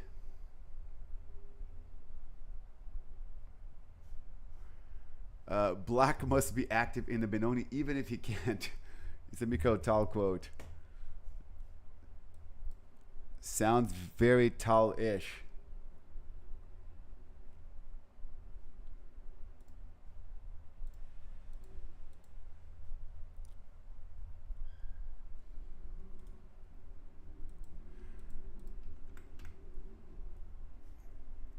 So bishop g5, 98.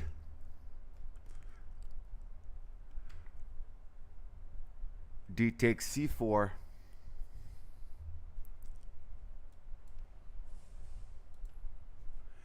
So Andrew Tang goes for h6, attacking the bishop. And Bortnik has chosen to sack the bishop with c takes b5. That opens up the diagonal for the bishop, and then h takes g5, knight takes e5. The queen is hanging, and there's an attack against f7, which should give white a winning position. Whoa.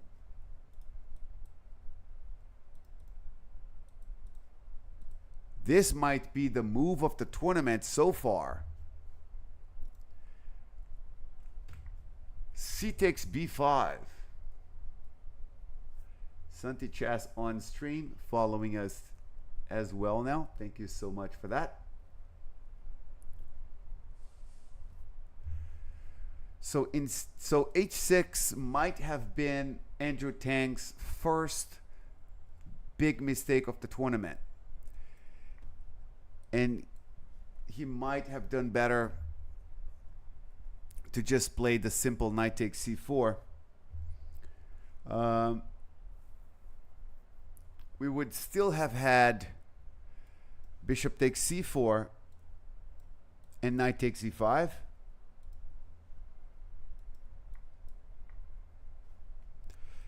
And then what's going on? Still looks better for white.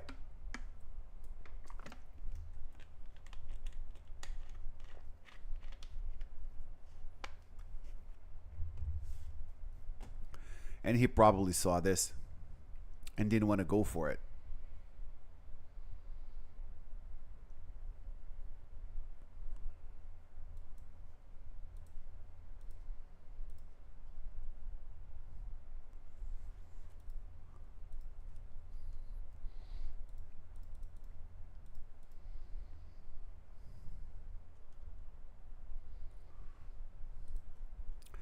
So Andrew Tang played the queen to c7, and now we had b takes a6 and rook takes a6.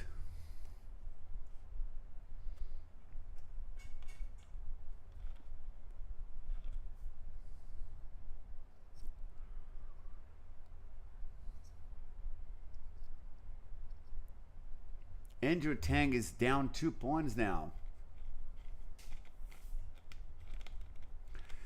Push and Baby mentioning that the computer preferred queen e6 over 98.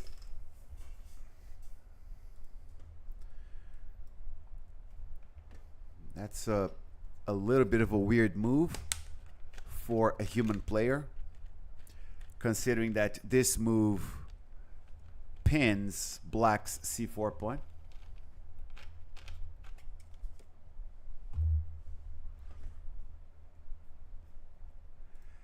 Queen to e6. I see. So, but since it protects f6 and protects c4, the computer might be saying, yeah, those are the things that matter. And we don't care about pinning our pawns and pieces. If it works, it works.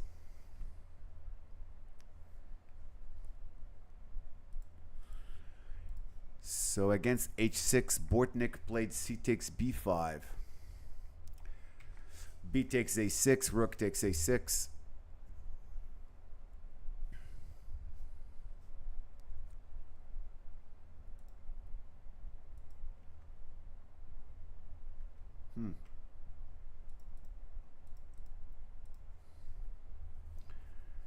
Wow.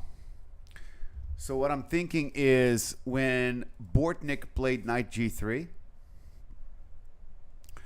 so rook fc8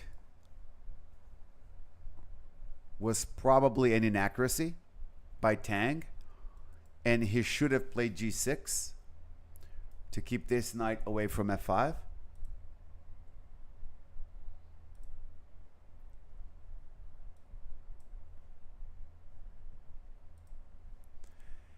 Then bishop h6. Now rook fc8 without allowing this move. This might have been a better version.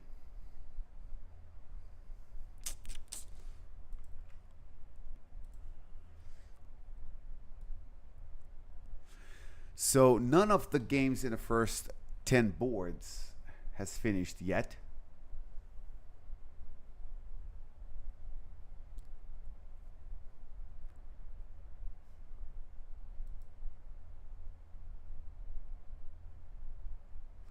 Dougie had mentioned G6. That is true. I'm scrolling this up. Head of Dog mentioned in this position whether to play G6 or not is always a delicate question in these positions. Black seems okay either way, though. It was Head of Dog who mentioned it then. Yes, it was. Well, I was wrong about one thing. Black seems okay either way. Yeah, so plain. But it's always a delicate thing indeed, Head of Dog. Does G6 work well in this position? Does it not? You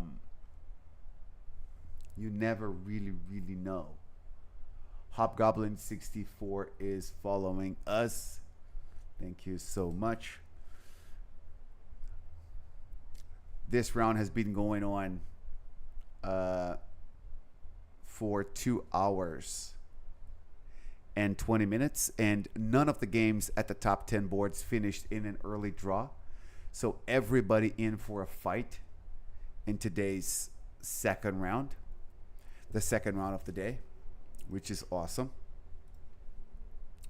In the previous round, we had a whole bunch of interviews with a whole bunch of players.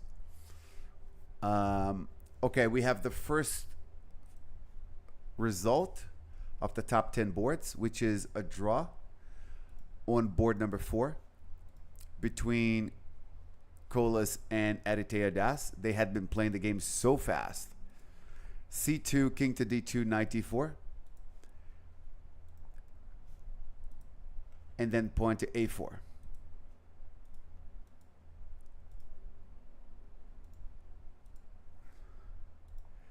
King F7 and knight to E3. Black now promotes, gets a fork going, picks up the pawn on F4, and once this pawn falls, Black is pretty much guaranteed to hold the draw.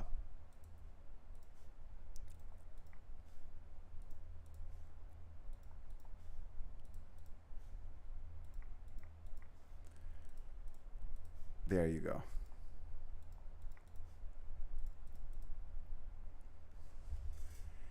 And we have a draw after knight takes A4.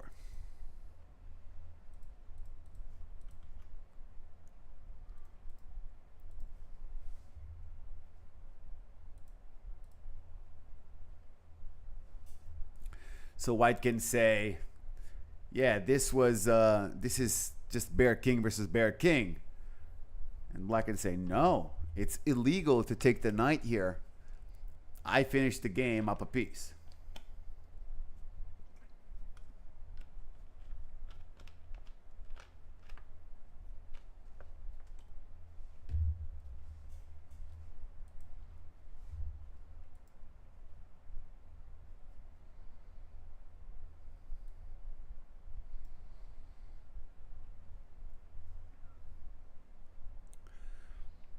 So guys,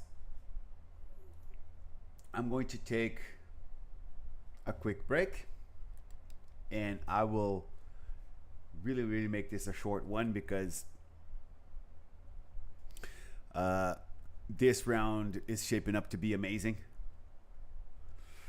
White should have king b6 so it ends with a check and a draw. That's true. Oh, brother. We'll see what's going to happen if Bortnik is going to win. So I head into the break with board number 1 there. It's going to be showing to you guys. I will be back in about 10 minutes for the remainder of the round.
We are back. We are back. What is going on at Andrew Tang's game here?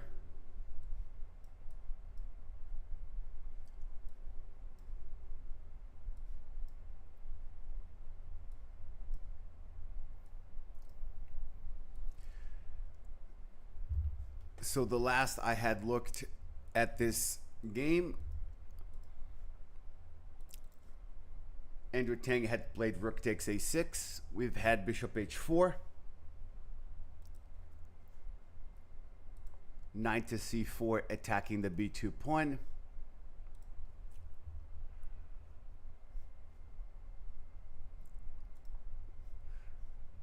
Queen going to e2. Pawn to g6 and knight going back to e3.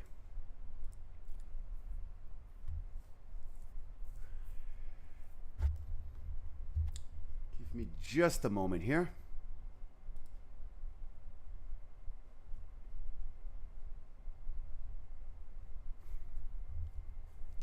Pushing maybe 2 a.m. Wow. You have been with us all of this time and it's so late where you are. You live somewhere in the old continent, I imagine.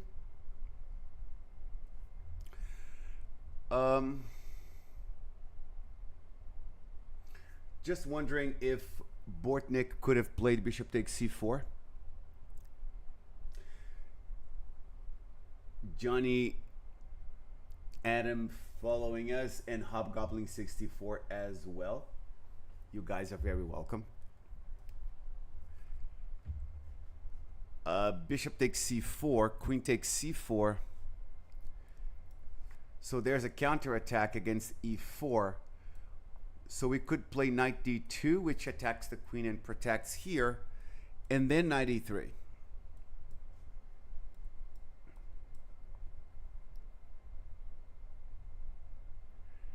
And white seems to be up 2 pawns very cleanly.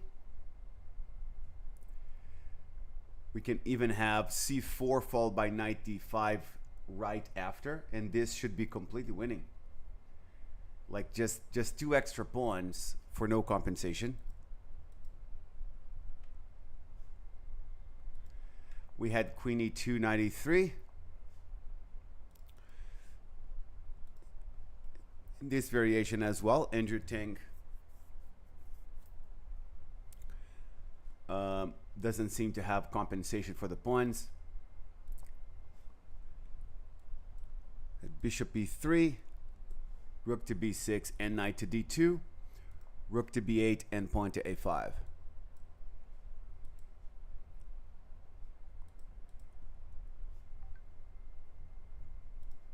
Huh. Ha ha ha. Rook to b8.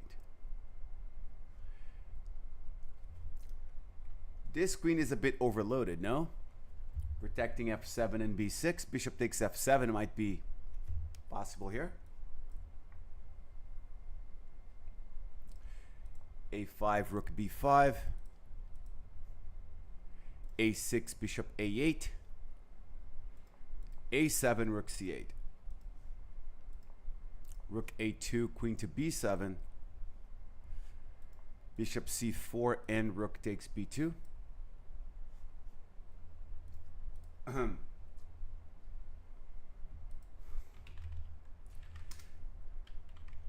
Okay, so it looks like this game has ended and Mola Bortnik has indeed defeated Andrew Tang. And we will be able to get a word with the winner.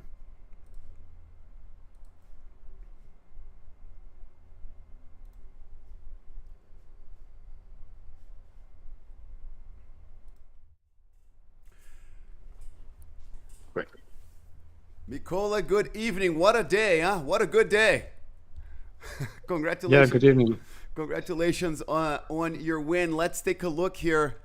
Well, I'm assuming you won. The last move I saw was rook takes b2. Yes, okay, yes, I won. I will show you how the game ended. Okay. So here um, I played bishop a6, Bishop a6. rook Okay. e2, Rook yeah, a2. rook e2, bishop b7, Bishop. bishop b7, queen b6, Queen b6. rook c7, Rook c7. bishop d8, Bishop d8. rook d, rook d7, Rook d7. queen b5. Oh. Queen b5. Yeah, so yeah, bishop c8 Bishop c8. and bishop a5. And bishop a5. Okay. Yeah, he played knight c7 Knight c7. and queen b8, and here is that queen b8. Okay. Wow, that looks great. Because he resigned if rook takes a5, queen takes c8, attacks both the rook Takes and the rook and bishop, yes. attacks the bishop. Yeah, there's no way to protect everybody. And you can protect the rook as well, because rook is queen f8 and rook is in again. Oh yeah, that's true. That is true. So there was a discussion amongst the viewers when you played knight g3 here on whether Andrew Tang should have played g6 or not. During the game, did you have an opinion on this, whether this would have been the best move for him? It's a very good question, and I'm not sure to be honest, because g6 creates a lot of weaknesses. At the same time, you must stop knight f5. Yes. So it's hard to say, and I think if we compare this position and what happened in the game, probably g6 is better. Yes, that is true. But if somehow something happens on this diagonal, then knight g5 will become stronger here. Yes. With rook f8, knight f5, bishop f8, and bishop g5. One of our viewers mentioned that the engines preferred queen to e6 as a defensive move, other than knight e8. Yes, that's what I said, Andrew, after the game, that queen e6 was more interested, because I don't have like d takes c4 probably, because there's always a weakness on e4. So I thought after queen e6, just play bishop h4. Play bishop h4. Okay. Maybe it's not great, but I'm trying to play knight g5 at some point. We have knight g5 ideas. And I don't know what is black's plan, to be honest. For example, if I do not make any move, what is black's plan? Yeah, it looks like he's just holding, and he will keep trying to make useful waiting moves that keeps the position solid, but without being able to create much. So I have the engine on myself now. After queen e6, what's being suggested as the best approach is bishop takes f6, followed by knight e3 to put pressure on d5 and c4. Interesting. And the evaluation is plus 0.7. So, yes, I'm not risking at all here if he takes on d3, for example. Yeah, if he, because yeah, just to give an example, right? Queen d3 and if he takes, it's suggesting bishop to d5, bishop takes, okay. Knight takes, followed by queen takes d3, and then we have a classic good knight versus bad bishop. Then yes. So this good position, good advantage. Yeah, I'm not sure if I would win this position, but I'm not yeah, risking it. So. Yeah, looks really good. And then with d takes c4, all of a sudden he has to deal with knight takes c5 problems. Oh, I have one question. Maybe before course. bishop, what do you think about bishop d8? What engine suggests? Instead of bishop f8, bishop d8. Oh, bishop d8. Yeah, because then, Okay, so let's see that. So against this move, the engine says plus 0.53. I thought bishop d8 is better because it protects the knight.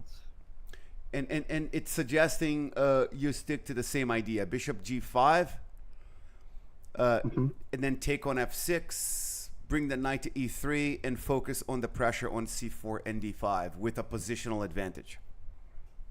Yeah. Mm-hmm. Yeah. Okay. And when you play d takes c4, it's amazing how easily black's position can fall apart. What did you have planned against knight takes c4 here? Bishop c4. Bishop c4, yeah. Yeah. And 95. If rook takes 95 is over, and if yeah, it's like 95. if the queen moves, the knight just goes to You can go back even. yeah. No. f3 or d4 or maybe g4 and e3. Yeah. So I'm a. Yes, you're saying?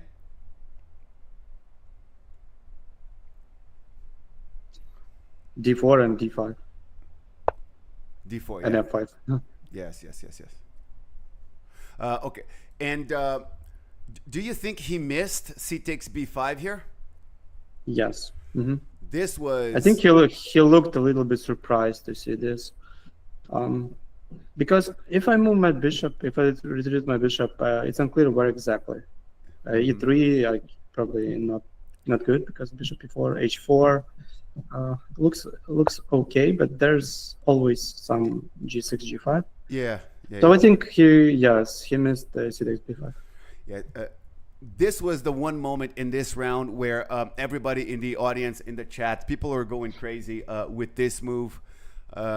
Bishop b4? No, with c takes b5. Like it's the move. Like this was the move of the tournament so far. C takes b5. The only thing that compares to this move was you probably did not see this. I'm going to show you a diagram that happened earlier today in another game, Mikola, that was incredibly crazy. In the previous round, Brian Lin had a completely winning position, but he lost against Jasmine Su, and we had this unbelievable diagram here where he was up 2 points with the black pieces. And looks winning, okay. Yeah, he could have played knight to c5 with the idea of bishop e4 check. He's likely to win a third pawn. He's going to be winning. When he plays rook to b3, he wanted to win it with extra style points, I think. And then after bishop takes b3 and knight takes d3, he loses the game by blundering with c takes d3. He missed that Jasmine can still catch the b pawn here. Well, nice geometry. Yes. You are on a roll. Would you like to take 10 seconds here to find the move which would have forced white to resign instantly? So, obviously, if c6 doesn't work, so I must try to stop somehow rook g4, rook b4, right? Yes. Knight c5, I think it doesn't work because knight c5, there's still knight b2, and knight a4, knight d1. Knight d1 and everything works. Okay, so maybe b4, right? Exactly. There you go. b4 wins on the spot. It reminds me of some study which I learned from some game. I don't remember which exactly, but something similar. Yeah. Those old Kasparian studies. This is what this is looking like, and then c takes b3, king e3, and b2. It's impossible to catch the pawn if knight takes b4, b2, and you guys saw how quickly Mikola was able to spot this. But by the way, there is a move. I think no. The point is that I saw this game and I a little bit analyzed it. So when they played near me the previous round, and there was a moment at this game when white could play before rook g4. Rook g4. Oh. Here, and there's knight c5. Okay. and so it's even more beautiful, right? Yeah. Rook g4, knight c5. Yes. And this would have been truly unbelievable. But this b4 move and your c takes b5, these were like the highlights of the entire tournament. So if against h takes g5, you are going to play knight takes c5 instantly, I imagine? I'm not really, because at such position I must consider knight g5 as well. There's queen h5, threat bishop f7, so I would think a little bit, but probably knight e5. Okay, yeah. I'm knight e5, bishop f7, queen h5. since it gains a tempo against the queen, bishop takes f7 is coming with the check, and this Yes, looks, and imagine in the game I was confused a little bit what to play, bishop a2 or bishop c2, and at the last moment I chose bishop a2, and here. and that's why I won the game, because the bishop Yeah. was there. That's right. That's right. And then after queen c7, you took on a6, and then you're up two very clean pawns. Knight c4. Yeah, but it's still a game, so it's not that easy. I Oh, must push my pawns. Of course. Yeah. I was thinking when knight c4 was played that another way to play this could be to take the knight and then play knight d2 to protect e4, followed by knight to e3, and then try to play c4 and knight d5. This was another interesting plan for you. Yes, I agree, but I wanted to keep my bishop on the board. I didn't want to trade this bishop. The Spanish bishop. I think Bobby Fischer would agree with you. I wanted to keep pressure on this diagonal. Knight e3, knight takes, queen takes, king to h7. But it's like you said, you're up 2 pawns, but you have no immediate threats, and you still have to find the right coordination to push the pawns on the queen side. Knight to d2. Yeah, the main goal in this position, just don't give him a counterplay, any counterplay. Mm-hmm. Yeah. So that's why I played a little bit passively, but it works. No, but it looks like the engines fully agree with what you did here. It was really, it was not passivity, it was about consolidating the position. So, because if you deprive him of counterplay, then your pawns on the queen side will definitely win the game for you, right? Yes, and his counterplay could be only on the king side or in the center of the board. Yeah. Here, I was wondering during the game if bishop takes f7 might have been a possibility, because the queen is a bit overloaded, defending f7 and b6. I consider that move, but there's rook b2, I think. Rook b2 and knight c4, rook c2, and I didn't see how to to win it, how to trap this rook. Maybe I can, but I didn't see how. Oh, I see. Okay. And then a5, rook to b5, a6, bishop to a8, and you just kept pushing that pawn. Why not? Yes. If he takes on b3 now, a takes b8.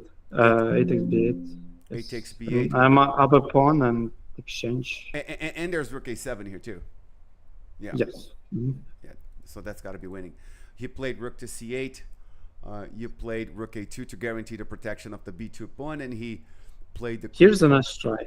Here's a nice try by him. He wanted bishop d5. Imagine, and rook takes d5. Pawn takes d5. And wow. There's a beautiful double attack on the rook and the mate. And then probably black is going to win this now. And black is winning here, right? So, yeah. Wow. Nice try by my opponent.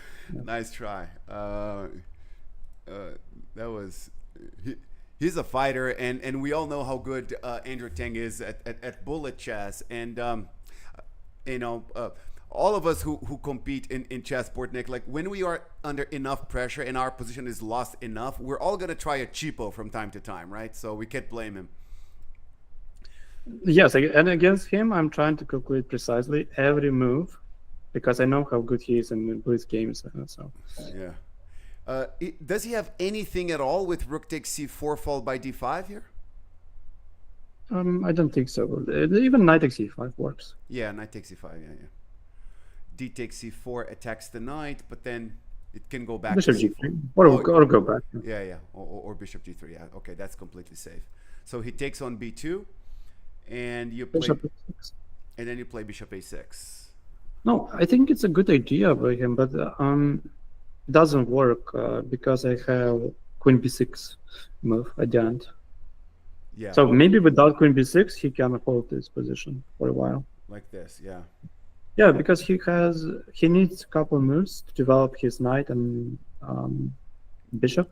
And possibly be able to get a blockade on the queen side there, so you don't promote the pawn. Yes, but the problem with queen b6 for him that he doesn't have bishop a8.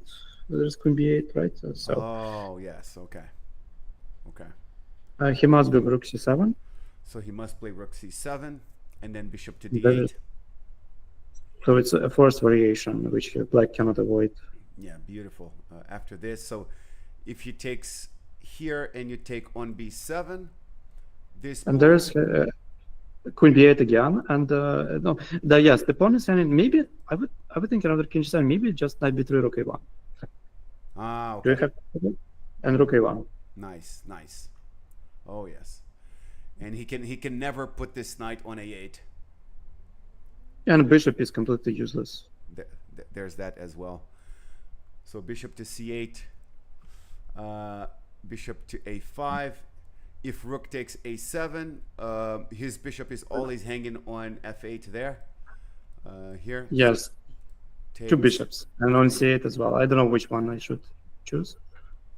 Oh yeah. So this one. And Yeah, then, queen e8.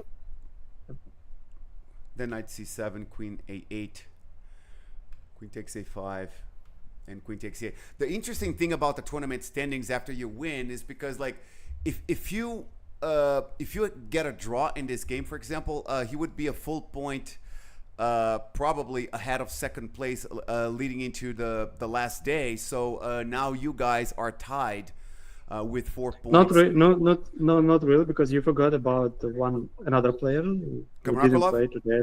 Yes, he took 2 buys and he has 4 out of 5 as well. Yes. Yeah. Oh yeah, that's true. So there's Bortnik, Tang, and he's gonna, and Karakulov is gonna play tomorrow, both rounds, I think, right?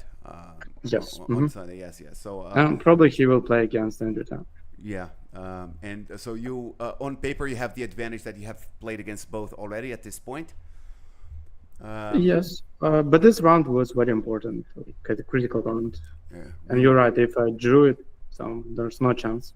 Yeah, it would be, yeah, it would basically be, if Andrew Tang gets a draw with Karakulov, then he would, be basically the champion already before the final round. So this victory here makes the tournament incredibly exciting, Mikola. So there are 2 rounds to go. Go get some rest, my friend. This was amazing. Best of luck to you tomorrow. We'll be looking at your games with great interest. This was amazing. Congratulations. Thank you so much, and hope you see you tomorrow. Nice, Mikola. Yeah, goodbye. Good night. Wasn't that amazing? Wasn't that an amazing game? Actually, this was the first game to end. Actually, the at least with the decisive results. So we're going to take a look at board number 5. Liam Putnam had a really big advantage against Lin Shizu. Let's take another look at that game.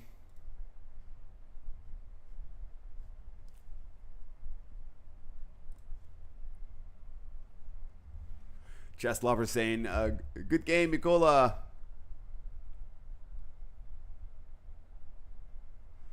Hello, Chess Lover.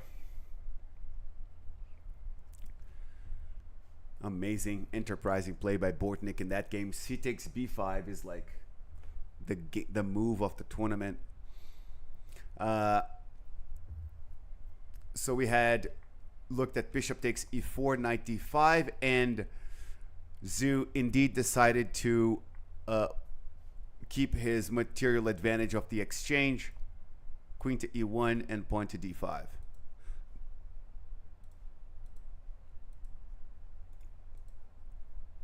These positions are amazing for black. Amazing.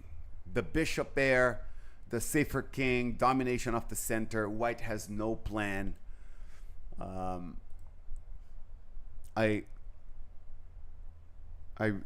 find it extremely difficult for white to defend these positions. So bishop g6 and rook to g3. And then bishop takes a3. Queen to e2 and rook to b8. h4 and h6. Yeah, Zhu is trying to make something happen on the king side here, but it's really difficult to come up with even a semblance of an attack for white. So Sabaz is asking, what was the crucial mistake that Tang made? If there is one, of course, maybe Mikola already mentioned it. No. We did not address that exact question. We're going to take a look at that. That reminds me, Sabaz, of a quote by Peter Lecko. Peter Lecko once said that his favorite wins are the ones when he wins the game and it's not even clear where his opponent made a mistake. How did he win? His opponent made no mistakes. And Lecko said this, very, very interesting insight, right? When you win a game of chess against a good opponent who's playing well, and after he loses the game, we're like, how did he lose? He didn't make any errors there, did he? No mistakes. Say, okay, those are the most impressive wins. Extremely hard for Zhu to hold this position. He has played the queen to e2. It's Liam Putnam's turn. So let's take a look at Mikola's game against Andrew Tang just one more time. So it has to be h6 on move 17. Because h6 is the move that ran into c takes b5 with the idea of knight takes e5. And so he was down 2 pawns because of it. Knight takes c4 was way better. And then here, at least black is down just 1 pawn. And his position is way more solid. So it's a bad position, but not really lost. And the reason why he got into a bad position was because after knight g3, he should have played g6 to protect f5, and not doing that is what ended up getting him into some trouble.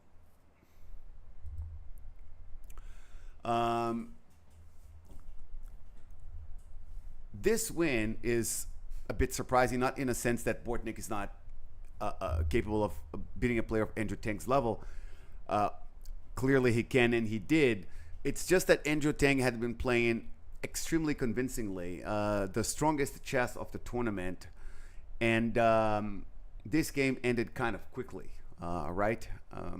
If Andrew Tang loses a game, you kind of expect it to be a long grind. This game was a bit fast. Let's take a look on board number 3 with the endgame between Nathaniel Moore and Jasmine Su. Queen to c2, pawn to b5. Pawn to h6.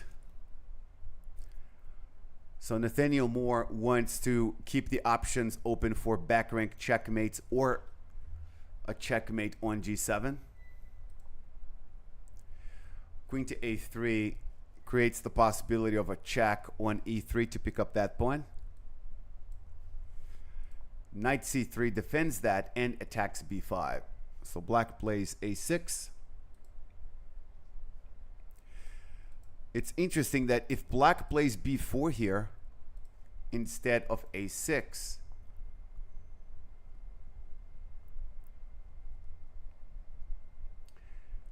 no problemo, Sebas. So knight d1 protects e3. There's no queen e3 check, and the knight is under attack, and there's a back rank problem. So b4 appears to be a really serious mistake. Instead, a6 was played defending b5 there. Seems to be completely correct by Jasmine. Then d5 and knight e3. Queen d2 and knight c4. Jasmine is hinting that she's happy with a draw here, but Nathaniel Moore is not, and he goes for queen g5. Queen takes c3, gets checkmated in one move. So instead, black plays queen f8. That protects the back rank and keeps an eye on the h6 pawn as well.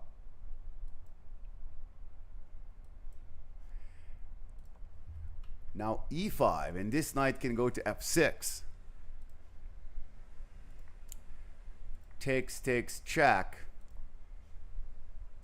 Whoa, what's going on here? Picks up the knight, protects d8.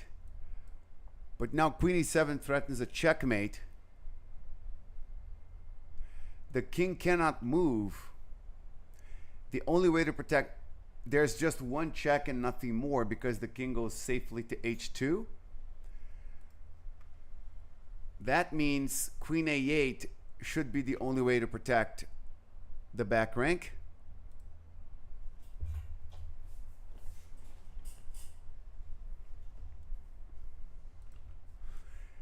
In the meanwhile, on board number 8, the Irish player John Hughes has defeated Jay Bonin. Let's take a look at how that happened.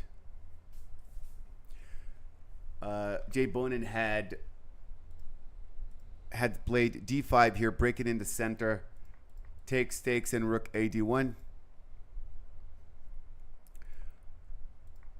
Rook e8 and knight takes d5. Yeah, this is really hard for black because if black plays this move, then there's knight e6, attacking the queen, the rook, winning the exchange there. So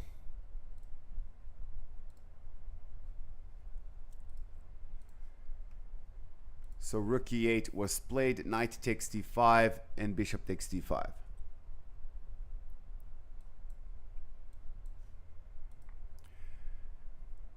C takes d5 and knight takes d5.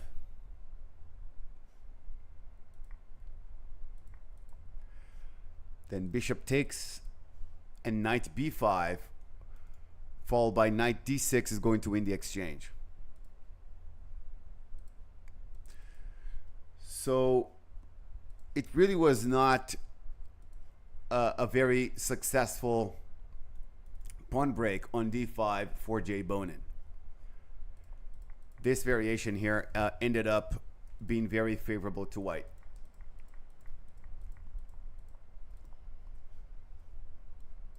Knight d6 wins the exchange. Knight c6, queen to f3. Rook to e7, knight takes c8. Rook c1, rook c7, and king to g2.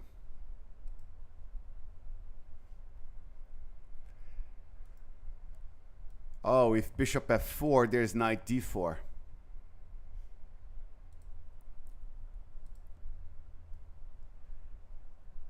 This might be an issue.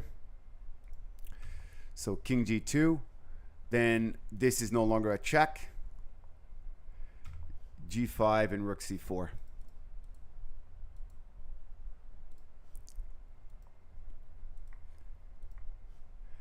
Knight e5, rook takes c7, queen takes c7, queen a5, queen a8 check, and queen e4 check, king to g8, and rook to d1.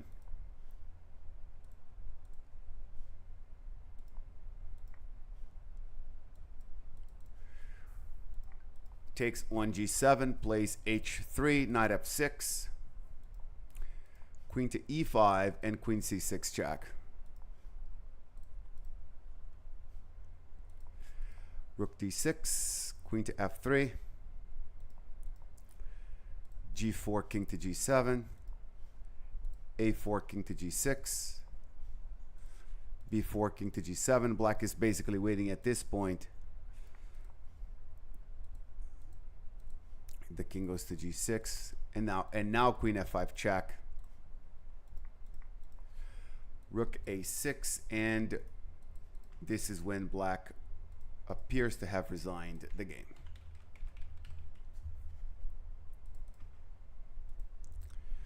Nice win by John Hughes. Let's take a look at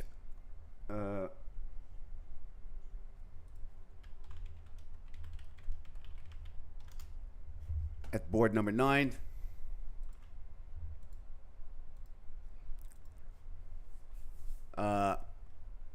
Brian Lin's game ended in a draw in a French Tarrasch. Let's take a look at that as well. Looks like we might have a chance to get a word with Brian. Knight takes b3, queen takes and b5. a4 and queen c4.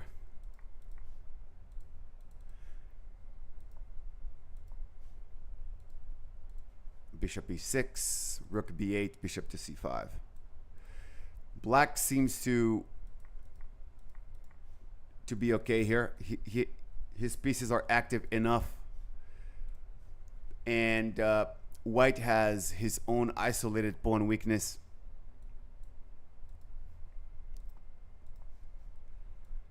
Knight b7.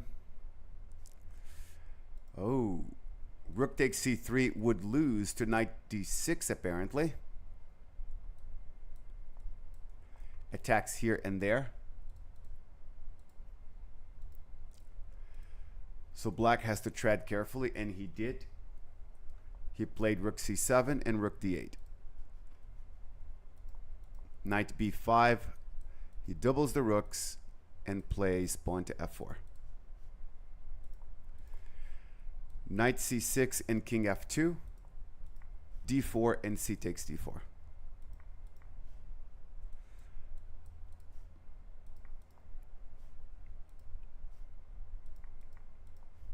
Rook takes, and rook c8. Black seems to always be a little bit worse, but he found a way to stay very active and get a draw there. This is the final position.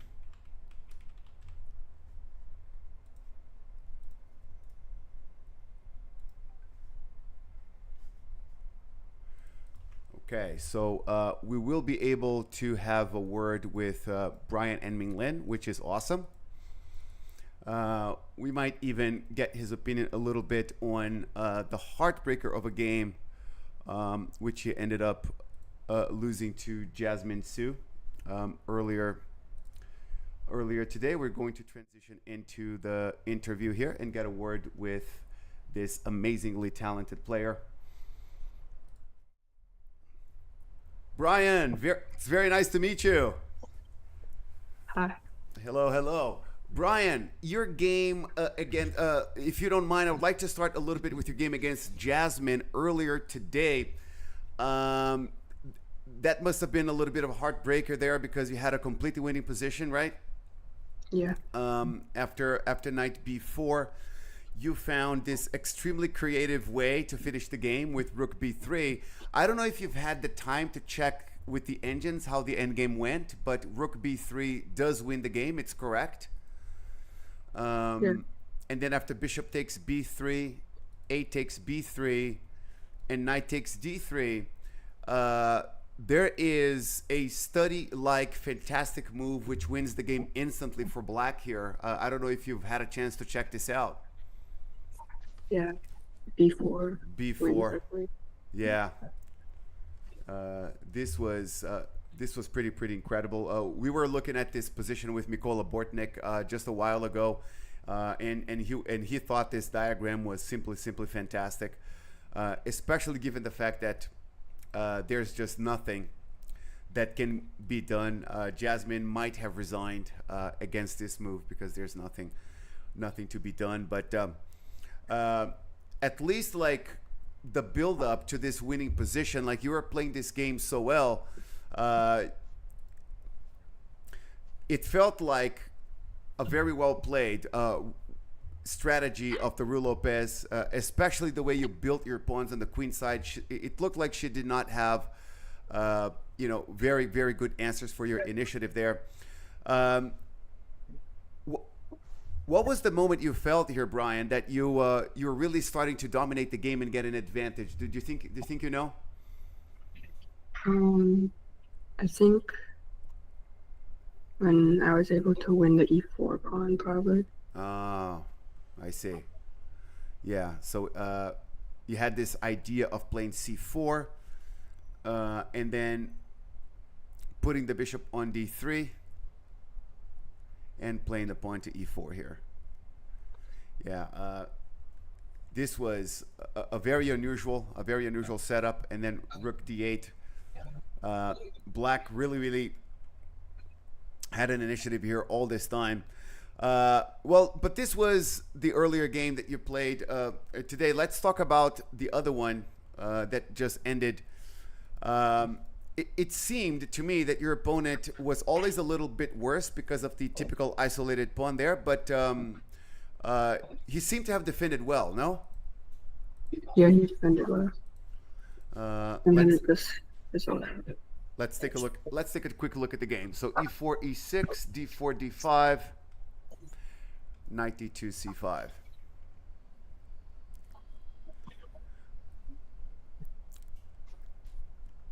Knight c6. Do you always play the Tarrasch? Like, is this like your main line against the French? Yeah. Okay. Using knight d2. Yeah, yes. So knight to b3, rook to e1. So we have a position where you have a very good blockade of the d4 square, and black is struggling to get enough activity here, but we had bishop d6, knight to f5. Do you feel like there was a moment in this game where like you had a better chance to press for an advantage to try to win, or? Yeah, maybe later in the game I could have pressed a little. Okay. So let's take a look at bishop takes f5, bishop takes f5, rook e8, queen to d2, knight to e7. You have the bishop there.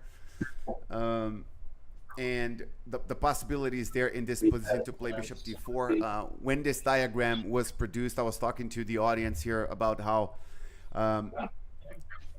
white has very consistent pressure, but black's position is still a bit solid. So we had knight c5. Did you consider, you're going to have to give up one of your bishops here, Brian. Did you consider choosing to give up the dark squared bishop instead? Yeah, I considered that, but after bishop takes c5, yeah, and then bishop takes c5. The opposite colored bishops might make it so it's a little bit more difficult for him to defend this pawn in the long run. This is the line like the engines were suggesting as the best one, but it's usually not a very human solution to go for an opposite colored bishop like that. But what the engines were suggesting is that you can now play the queen to c2 and then rook to d3 and double the rooks. And because he doesn't have a light squared bishop, it's going to be hard for him not to lose the d5 pawn later on. So this is a... but then, of course, you might have to play an opposite colored bishop endgame down where you're up a pawn. So, of course, it's not guaranteed to win. But I felt this was an interesting concept in today's game. And then he played b5. You played a4. He played the queen to c4. You had knight d2. You're here. And then he chose to play b4. Did you feel during the game that he had already equalized when this position appeared? yeah, I thought he already had equalized, but maybe I had small chances to play for some edge. Oh, I see, yeah. So we had bishop b6 and rook to b8. I was thinking that here one possibility could be a5, keep the bishop there. But then he probably takes here and plays rook c8.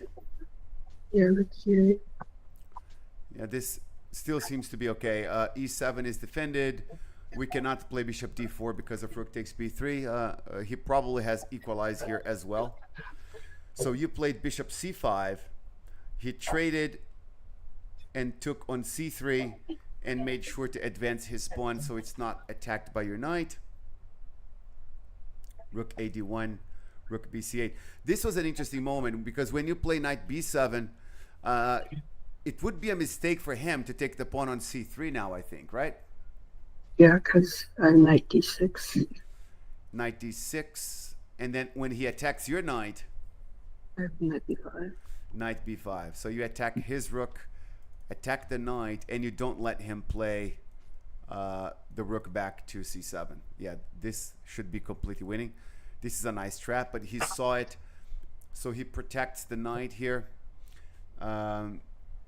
So you did not take the pawn on a5, but is it probably because of rook a8? Yeah, rook a8, and then he takes on a4. Yeah, he takes on a4. Boom. Here. You have d4 for the knight, but yeah, this is very, very, very equal. I agree with you here that it's very hard for white to even think about a practical way to squeeze an advantage there. So there was this, pawn to f4, knight c6. And now it's hard to even stop him from making the d4 push now. He played it. And it looks like the rest of the game was very well played by both, Brian. I checked this with the engines a little bit as well. Your rook is a little bit more active, and you do have that fast pawn, but we know how these rook end games go, right? These positions are completely drawn. Was this the final diagram when he played king g7? I played king f3 and then offered a tower. Oh, okay. So we still had one more move here. King f3 and a draw offer. Well, it looks like the first round of the day was more lively and more interesting than this one, right? This one just felt like a really well played technical draw by two players who understand that variation really well. But I have been on the losing side of games like the one you played today as well, Brian, and I know I know how much it hurts, but it's pretty amazing to watch you play, Ryan, and to see how good you have gotten already, closing in on 2,400. Can you let us know how old you are right now? I just turned 13. You just turned 13, and do you already have international master norms? No, I don't have any notice. Okay, yeah. But judging by how well you're playing and already above 2350, Brian, you have a really, really bright future ahead of you. I am really enjoying calling your games from the last couple of tournaments, and I will keep following you with great interest. Go get some rest, Brian, and best of luck tomorrow in both of the rounds. Bye-bye. So that is Brian Lin. He can't be too happy, right, with his games today. He gets only a draw with the white pieces against a lower rated player. I imagine that's a game he really, really wanted to win, and he was not able to. And one of the worst feelings for a chess competitor is when you're not getting the results, but you are playing well. So it's like, did you win the game? No, I did not get a good result at all. I had a loss and a draw. Did you play very poorly? No, I actually played just fine. These are the worst days. Park player 123 is following us too. Thank you, sir. So let's take a look at Jasmine Su's game.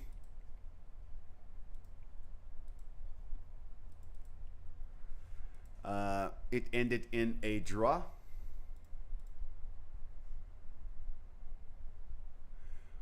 We looked at the game up until move number 33, queen e7, and I had mentioned that playing the queen to a8 was necessary. Then pawn to e6. Of course. Playing the queen to f6 to threaten a checkmate here is no good because of queen f8.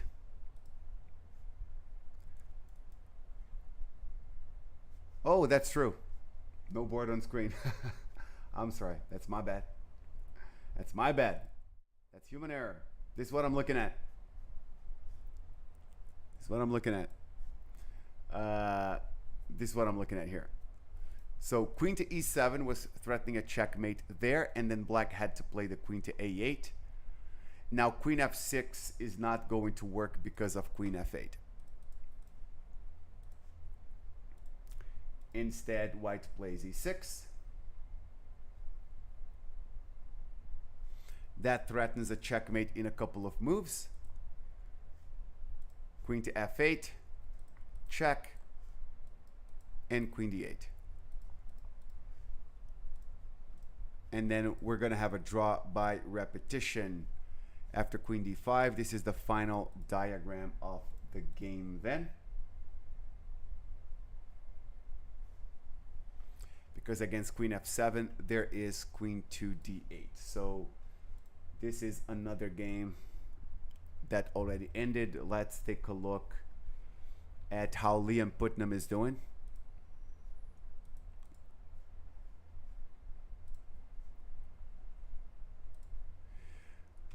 Queen e2, so he played the pawn to b4, which looks just right. The attack on the b file is tremendous. Pawn to c4 and bishop to d4. There is an attack against c2. Actually, there is a checkmate in one here. Knight b3 attacks the bishop. And then we have d takes c4, knight takes d4, e takes d4. Ha.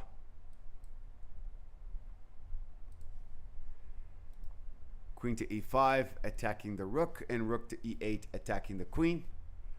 Queen takes d4 and pawn to b3. This is pretty deadly. King to c1, b takes c2. Rook to g1 and bishop to d3. Just like with Brian Lin's game from earlier, there's the bishop on d3, uncommonly supported by a pawn with a really unusual formation. Zhu tries to get a counterattack going with the queen and the rooks against g7, but now queen to b5. Oh, those are huge threats. Those are huge threats. Check here, check here, checkmate. Liam Putnam is threatening a checkmate in 3.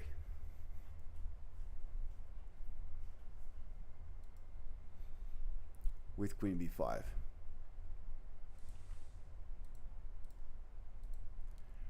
Let's take a look at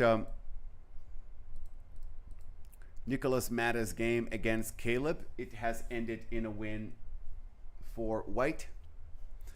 It did look like a great position for white after d6, bishop to b7, and knight d5.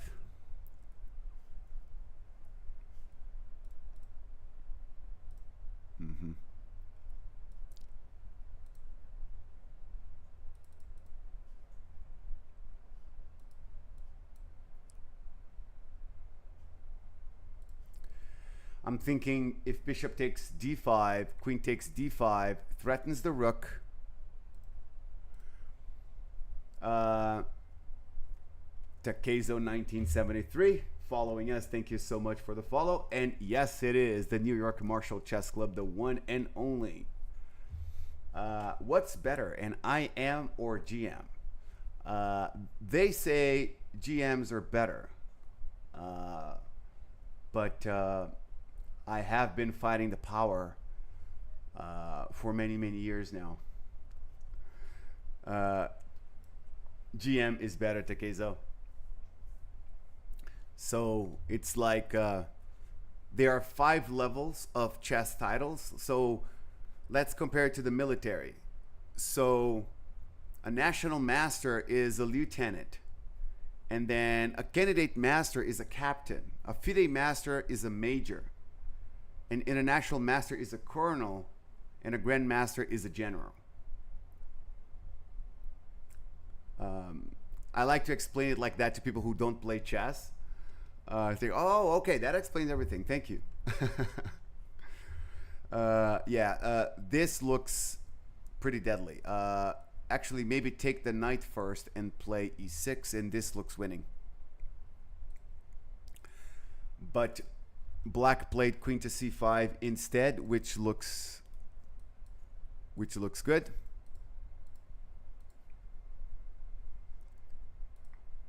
Bishop takes f5.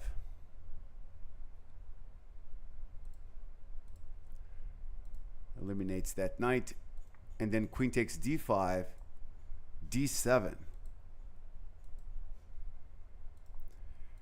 Rook f8 and bishop g5. G takes f5 and then pawn to d8. Rook takes d8, bishop takes d8. Knight d7 threatens the bishop, the queens are traded. Rook a d1.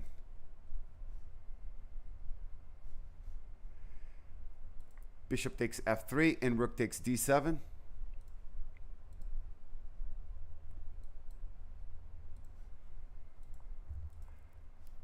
Bishop e4 and bishop f6. Now white is trying to go for the g-file attack. Here, check, king f8. e6 threatens a checkmate in 1.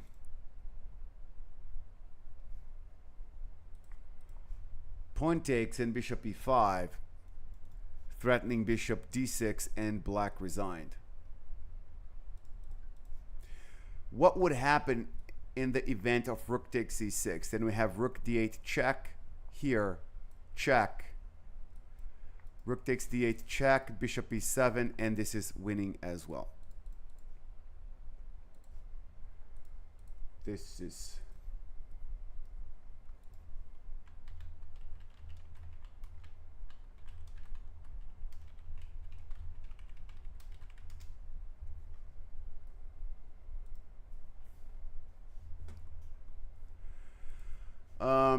it doesn't look like... Thank you, Takezo.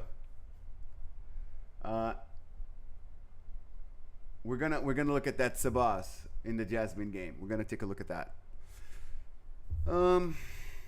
Bishop takes f3 here. Bishop takes f3, allowing rook takes d7.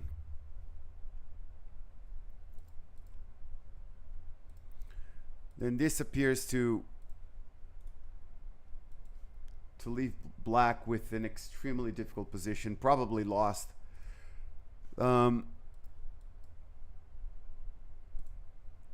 This bishop might go somewhere else, but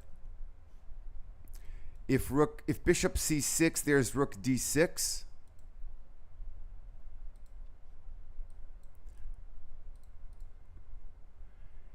That still looks difficult. So maybe this bishop goes to e6, where it's well protected by these pawns.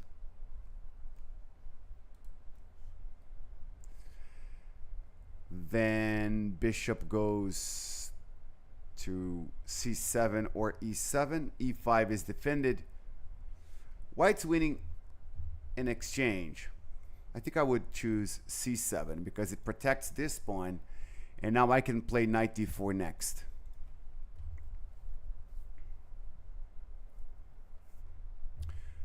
White was still better, but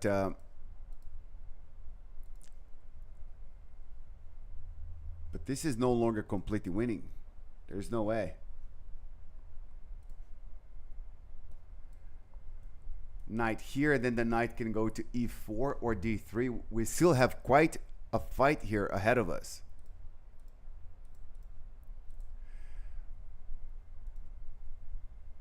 Looks like Caleb's decision to give up the light squared bishop cost him a lot. This bishop was a tremendous defensive piece, and it had to stay on the board.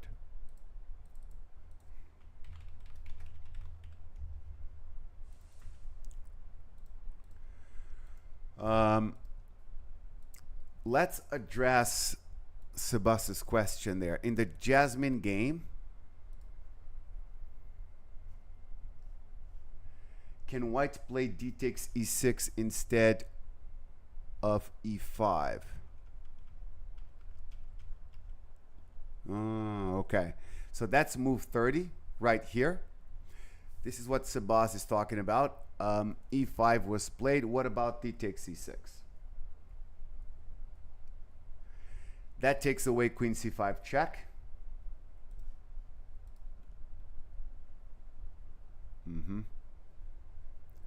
Well, but since the knight cannot go to d5, we would still like to play e5, knight e4, knight f6, and queen c5 check would be available here. So maybe we can do this and play the king to f1, and then the king goes to e2.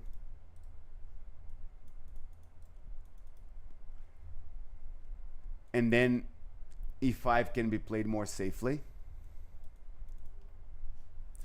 But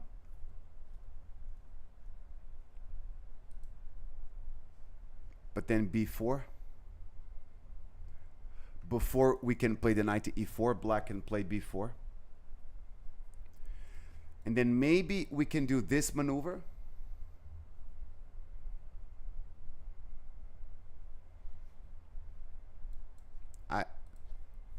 Still looks like white has something, right?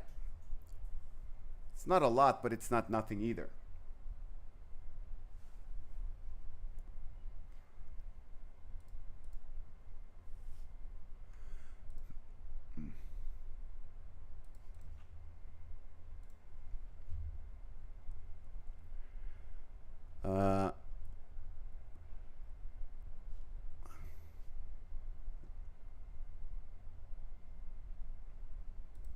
Exactly. The advantage is pretty small, Sebas, and yeah, it's something to play for, at least.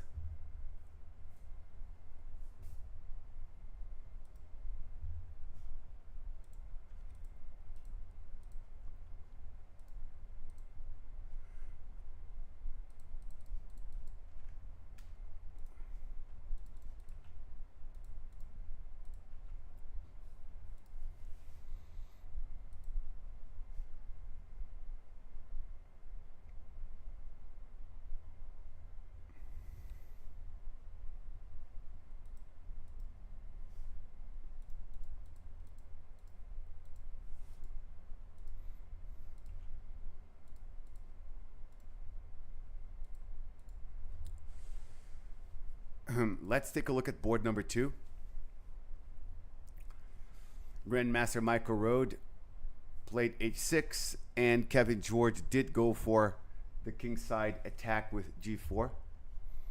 Normal and super Will Mola Bortnik beat Andrew Tang, and he did so in fantastic style. Knight h7, queen to f2, knight c5.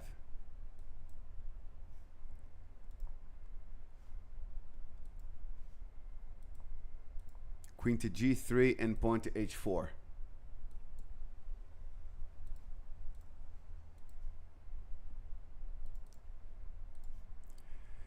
Knight back to f6, attacking the e4 pawn.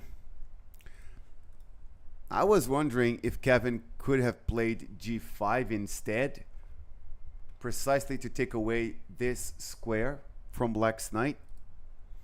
Normally, given the choice, we would prefer to capture with the h pawn, but this seems to be a fine position to play f takes g5, and the f file being open for the rook seems to be pretty good, and this knight cannot be brought back into the game.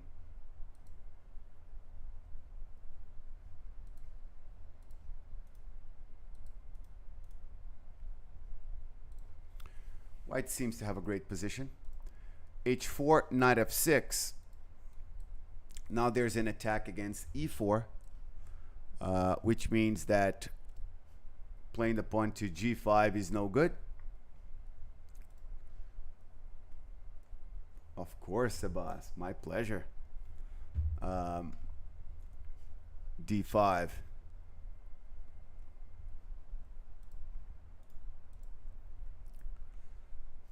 Rook e1, and then black plays d5. It looks like Michael Rode found a pretty good moment to break in the center here. C takes d5, C takes d5. The reason this looks good is that if Kevin pushes, then he plays knight e4.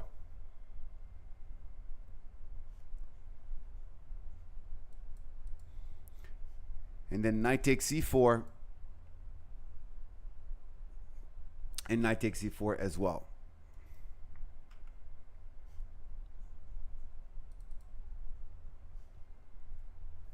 That's a pretty strong knight. Black has pretty good counterplay here.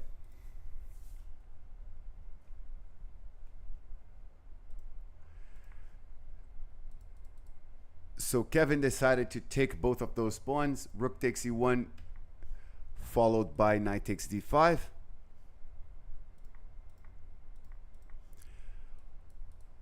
Whole bunch of trades.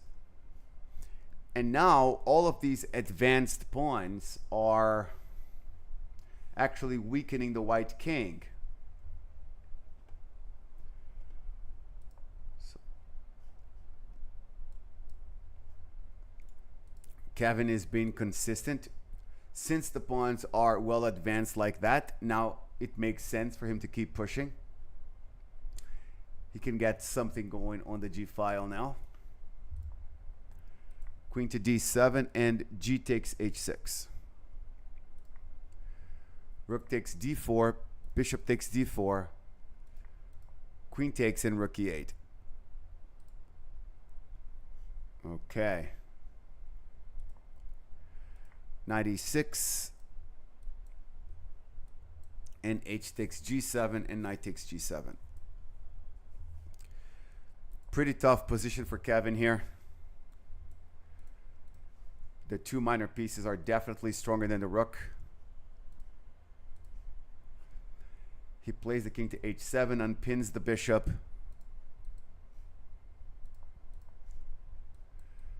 Queen c6, queen d4, rook c7, and bishop c5. Threatens a checkmate in one. The king goes to h2.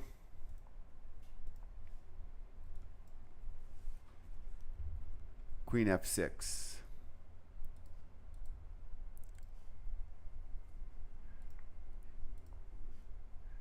So Kevin allowed queen takes h4 check on purpose so he could trade the queens and try to fight to get a draw in this endgame.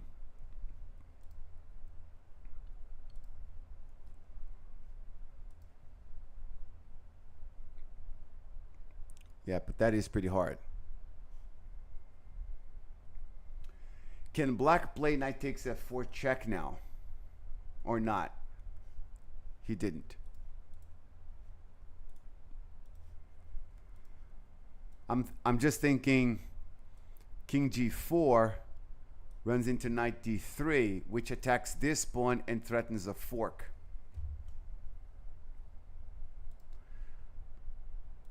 Or if the king goes here, we can have a check and another fork there.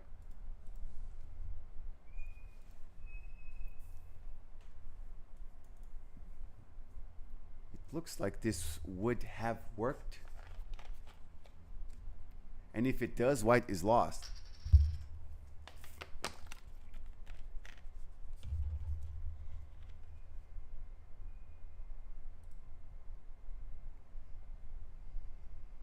Wait, is that what happened? That's actually what happened. Knight takes f4 check. King to g4 and knight to d3. Then king to g3, knight f4. Okay. Messed exactly. DGT. Oh, one of my very dear students. I have a very bright 6-year-old student from Chicago called McAllister, and he's here with us right now. Hi, McAllister. How are you doing? I can't wait to get back to our classes. Oh, he played bishop takes b4 and then we had a draw? Whoa. Is that what happened? b4, bishop takes b4. If that's what happened, then what an escape for Kevin George, because he was, well, he was suffering badly. His position was much, much, much worse, but I don't think he was ever completely lost in this game. This is the most interesting diagram of the game, guys. White has the initiative here, but in his excuse me, in his kingside initiative here, it took him a while to pull the trigger, you know, and he advanced h4. This was certainly a mistake. Allowed Black's knight to get back into the game, push d5 really well, and now all of the advanced pawns on the king side have just become weaknesses. As the position opens up, White's king suffers and Black is better. Instead, he should certainly have played g5 right away, which would have kept Michael Rhodes' knight away.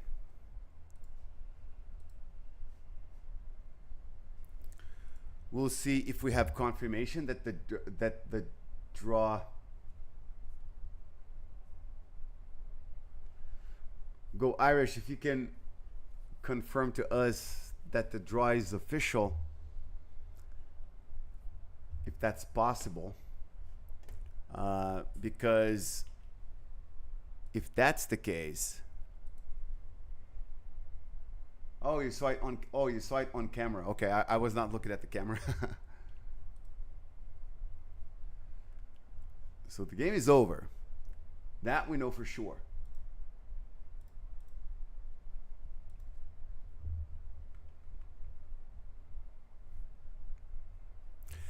Liam Putnam has been able to finish off his game against Lin Shizu. We had looked at this game up until move 37 when he played queen to b5 with a threat of a checkmate in 3 with check, check, and checkmate. White tried to defend with queen to b2. And then queen to a5 threatens e1. Rook e3. The rooks are traded.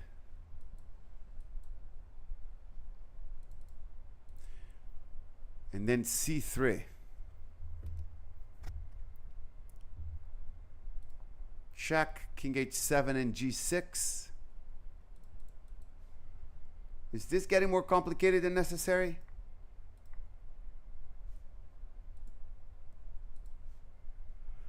Probably so. Probably so.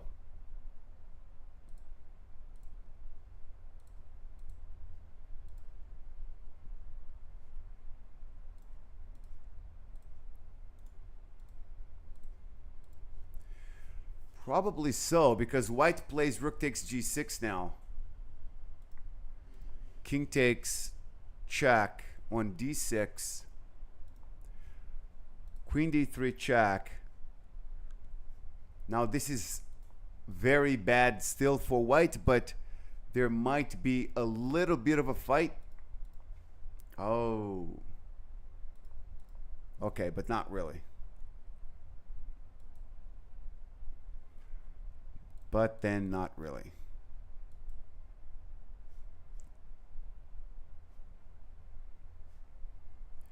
So that's going to win the queen, and this is game over. So that means playing the queen to g6 here was a pretty big mistake.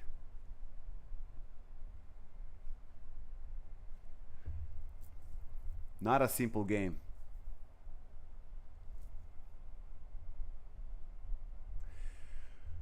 But it looks like king takes c2 is going to lose as well, because there will be a transition to a winning pawn endgame.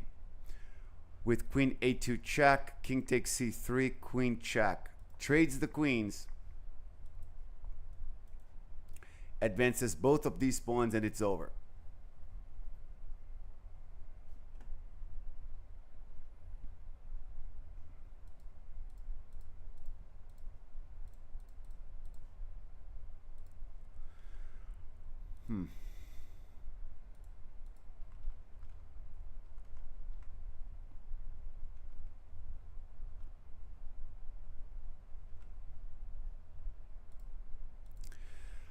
I'm running an engine analysis here in the queen endgame.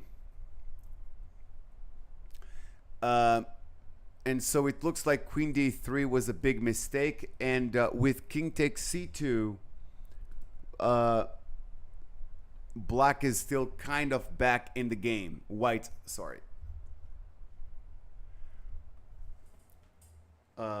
Losing 3 pawns, and certainly with a lost endgame. But there's still some chess to be played. And Liam Putnam's mistake here, which let white off the hook a bit, was playing the pawn to c3 and then allowing this sequence. He could have played h takes g5, and then this would have been over. Taking the pawn, threatening a checkmate in 1, runs into a checkmate in 1.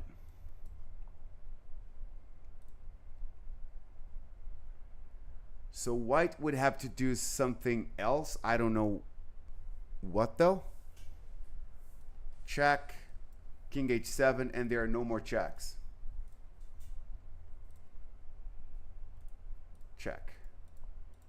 And then there are no more checks.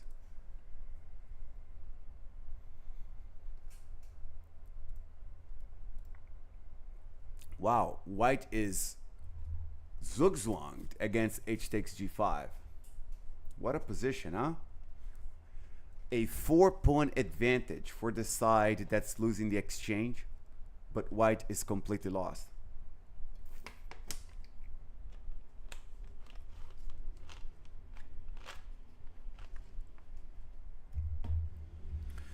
So a win for Putnam as well. Board number 10. Leif Pressman has won his game against Spencer Chin. Let's take a quick look at that one as well. We looked at the first 13 moves. Black played bishop f6.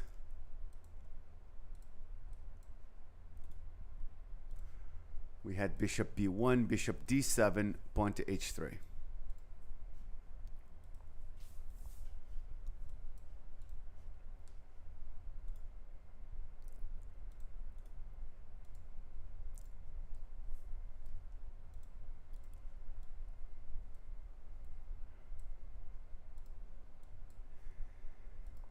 Rook f d8, knight h2, bishop to e8. Bishop to e3, and then f4 is coming. Knight e7, pawn to f4. Knight d7 and knight g4. Okay. Things have gotten very clumsy for black. Takes on c3 and reacts with f5.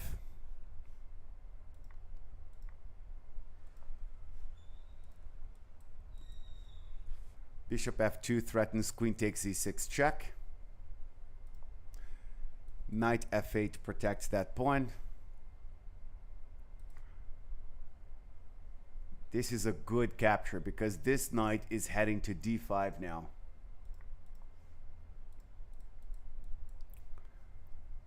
Good manipulation of the pawn structure here by Leif Pressman.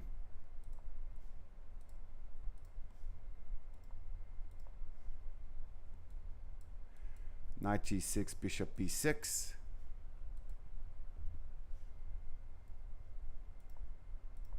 Rook d7 and bishop d4. This has been threatened.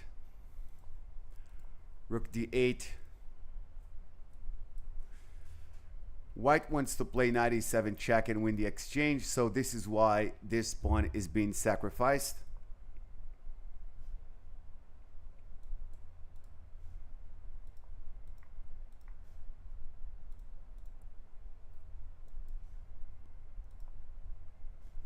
Queen to e6.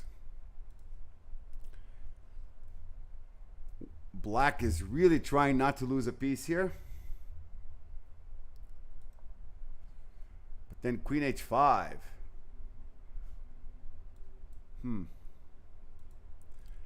Oh, that looks cool. H takes g6, attacks the queen, but so does c takes d5. That's how Pressman was able to win a piece. Queen f3, g5, rook to e3, and black resigned. So FIDE master Leif Pressman has been able to defeat Spencer Chin. That was a nice game too. So there's one more game to look at. And this is the I am on I am battle of Ishan Abar and Aaron Jacobson on board number 6. We last looked at this game on move 17 with rook f1, knight takes e3, rook takes f8 check, bishop takes, queen takes e3. I mentioned that black's position was just fine. Maybe even very marginally better with the bishop pair.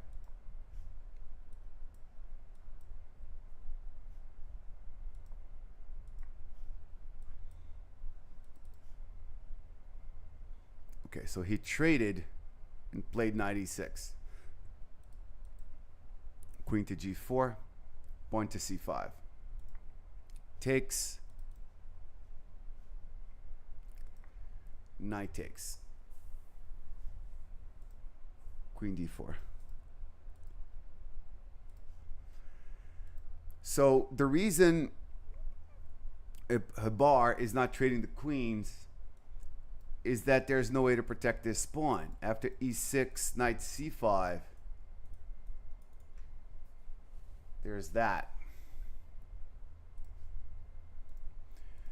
So he plays the queen to d4, trades, and d4.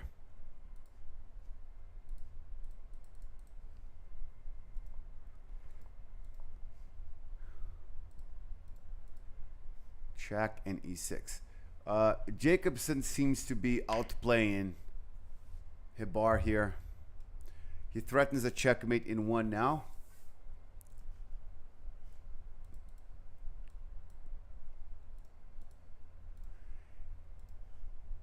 So if the queens are traded, knight e2, d3, knight here, king e6, king e7, and king takes e6, seems to be winning for black. So playing the queen to f1 with a check checks out. That defends g2.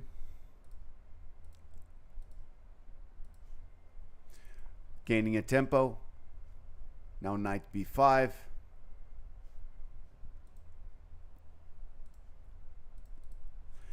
Interesting how queen f7 check looks almost like a checkmate, but does nothing.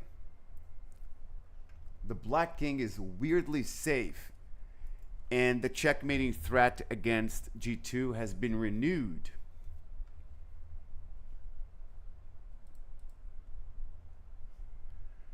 So knight b5, queen takes e6, knight takes d4.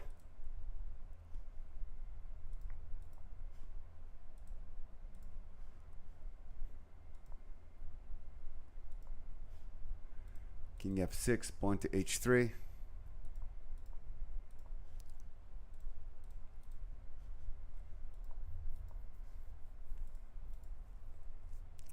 G7. b4 and a5. Takes and queen b2. It's no easy task to convert this endgame.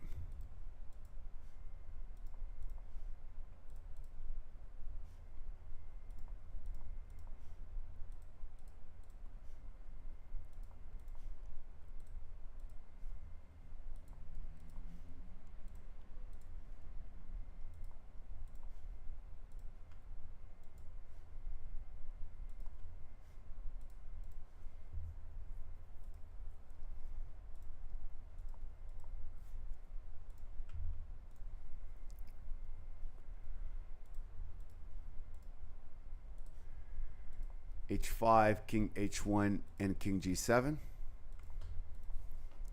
Queen d4 check and king g8. Check and king f7.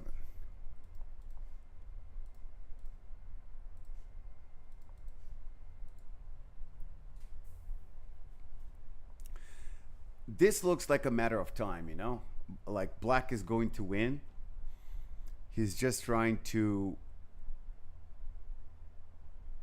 really find that killing blow, but this bishop is so much stronger than this knight, and black is attacking on two flanks. There's an attack against the king on the king side and a promotion possibility on the queen side. Queen e6 threatens queen takes h3. White protects it.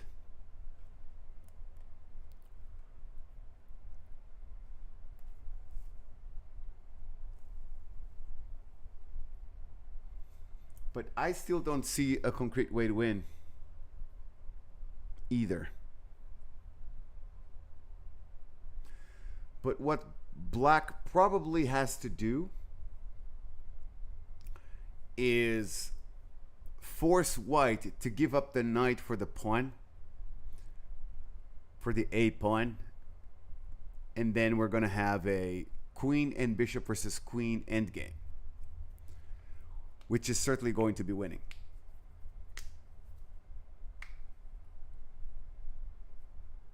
Still a bit of work to do here. Quite a bit of work to do.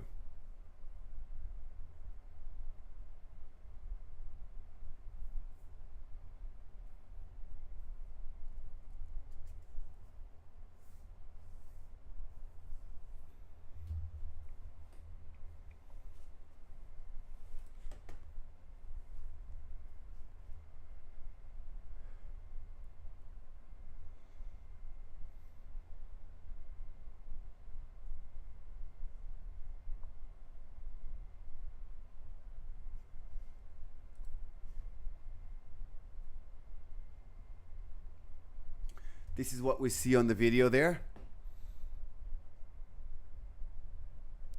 Young I am Eshan Habar playing white. The 25-year-old Aaron Jacobson playing black.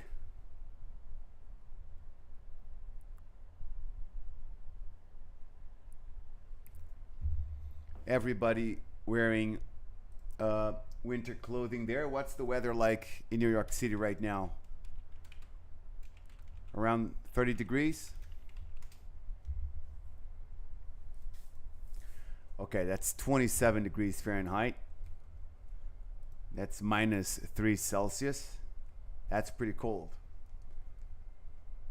That's not height of winter cold, but that's cold.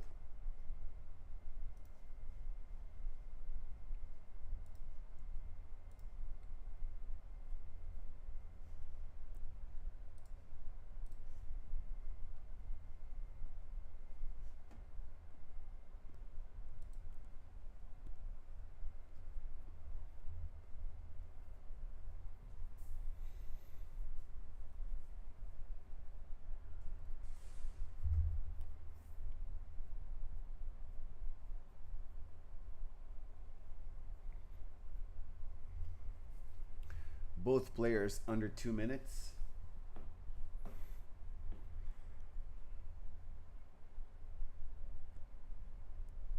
Hebar suffering really badly here. He needs to be very patient and stay put and just hold. Beautiful, Sebas. Oh, that's beautiful. That's a great plan. That's a great plan. So bishop c6, e8, f7.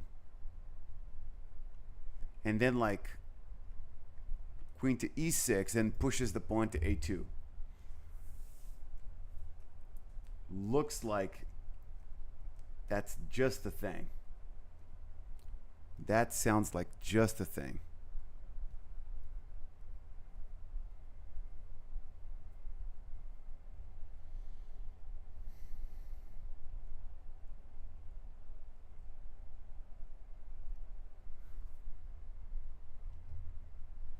Esta la jugaste como Messi, Sebas. Esta la jugaste como el propio Lionel.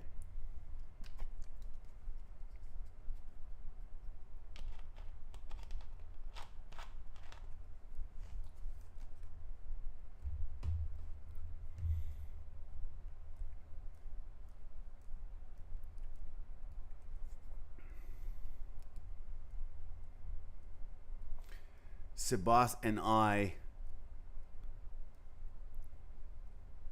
are being the protagonists of the only polite Brazilian to Argentinian conversation on planet Earth at this moment. Probably this is not happening anywhere else. So you guys are witnessing quite a treat. A Brazilian and an Argentinian having a really nice conversation. Doesn't happen every day.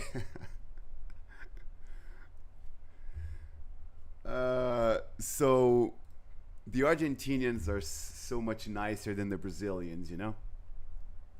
I remember when I went to Buenos Aires for the first time to play a chess tournament, I wanted a fight. I wanted to pick up a fight. And then I was like, yeah, so in Brazil we have more beautiful women. And then the Argentinians were like, oh, no doubt, the Brazilian women are beautiful. No, we can't compare it. Way more beautiful than ours. And then I was like, that was a little bit off-putting. It's like, come on, I wanted to argue. Yeah, so we play football better than you. Oh yeah, that's true. You know, you guys definitely play football better than we do as well. And then I realized the Argentinians are super nice, and the Brazilians are at fault because the Argentinians, they are able to keep the discussion and the rivalry kind of like related to football only. And then the Brazilians are the one who make it about everything else. Okay, it looks like Jacobson has found a way to win here.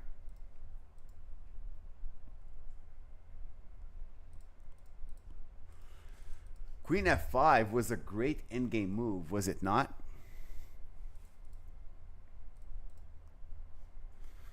Great endgame move, because then bishop d5 is next and a2, and this is over.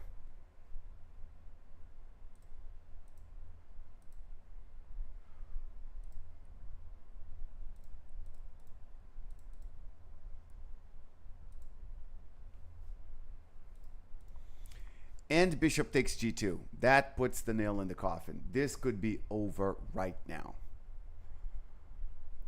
Hebar might resign right now.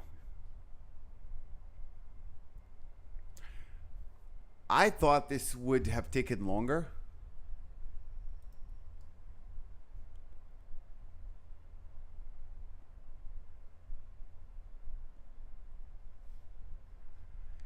When Sebas proposed the idea of bishop c6, bishop e8, bishop f7, it felt to me that this was just the right plan for black to win.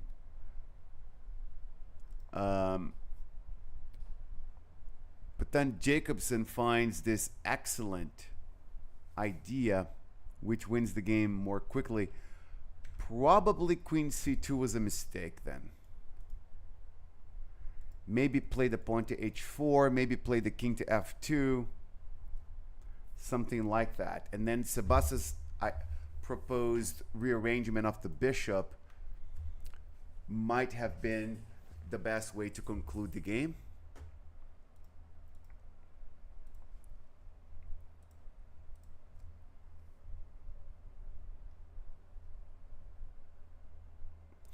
I wonder if there's a way to finish the game for black now. We'll see.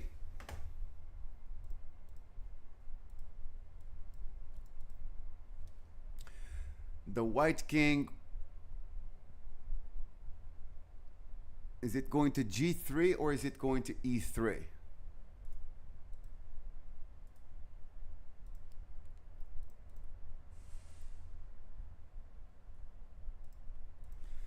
If it goes to e3, black can trade the queens.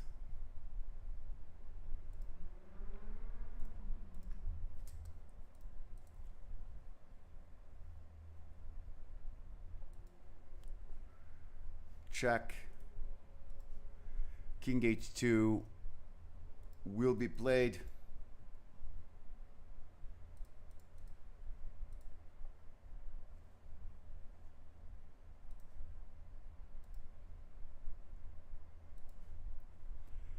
Now possibly bishop h3. Yes, he has just played it. We can see it in the video. Aaron Jacobson has just played bishop h3. Hebar has 1 minute and 17 seconds left. And he might resign this now.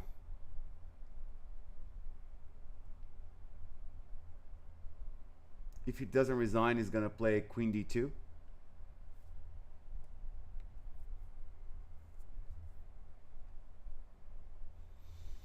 Zero Entropy is following us. Thank you for that. Awesome to have you.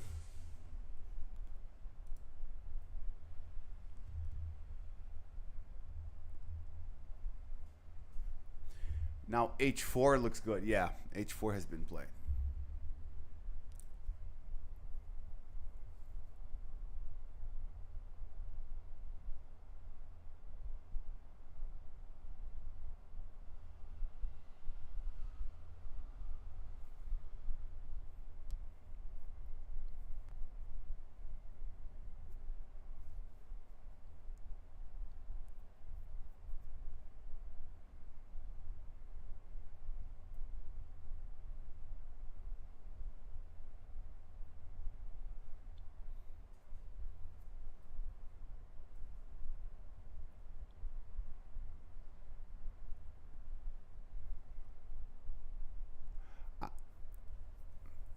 I can't even think of a move for white now.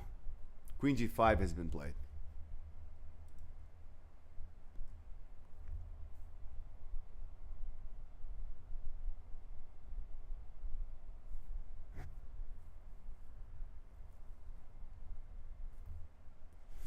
Okay, so if queen takes c3,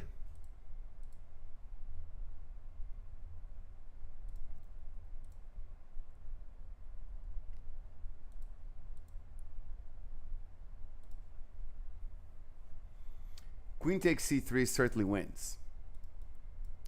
Queen takes h4 check.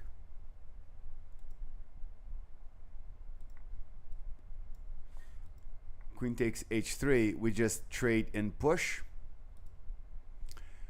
Or queen e7 check, queen g7 check, king to g8. And regardless of how white captures on h3, we have a queen trade.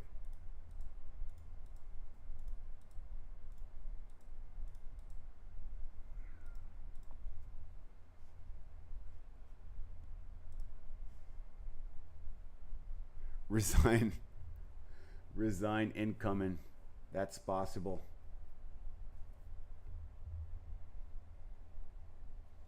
It's very, very possible.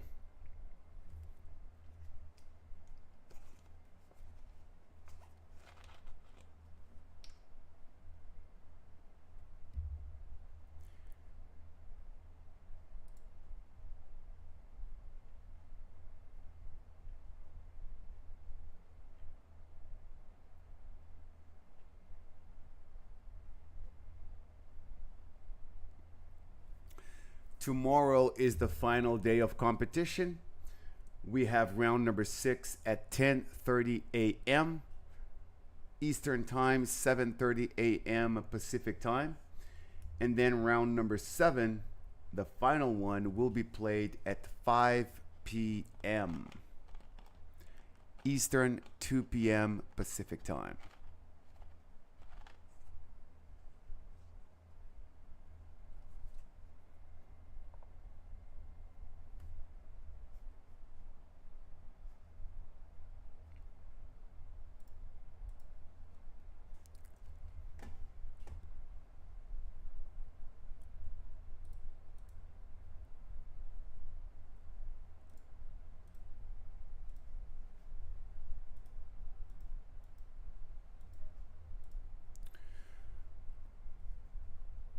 Jacobson is up a piece and 2 points, and there's no perpetual check. Zero entropy is correct. We should have a resignation at any moment now. There can be no possible hope for the young Hishan Hebar.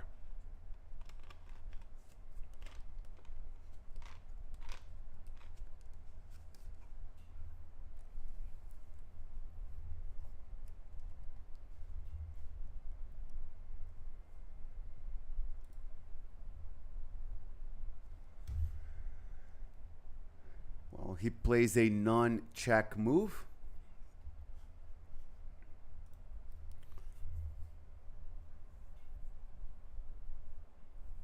He's going to play queen d5 check now. There's nothing else.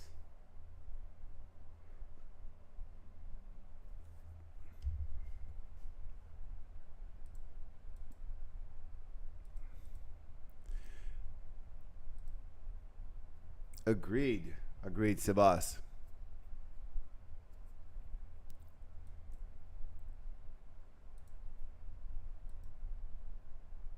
Agreed. Sebas is mentioning that on move 64, instead of queen takes knight, queen g2 is completely winning. We probably have something like this, g5, g4. This knight always has to watch out for the a pawn. This is kind of a trivial endgame to win.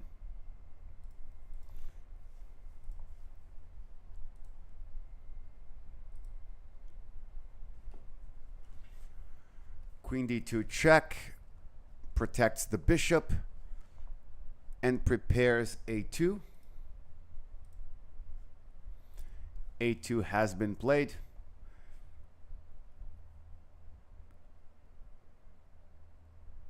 Hebar really doesn't want to resign this game. He's trying to find a way. But deep down he knows nothing can be done anymore.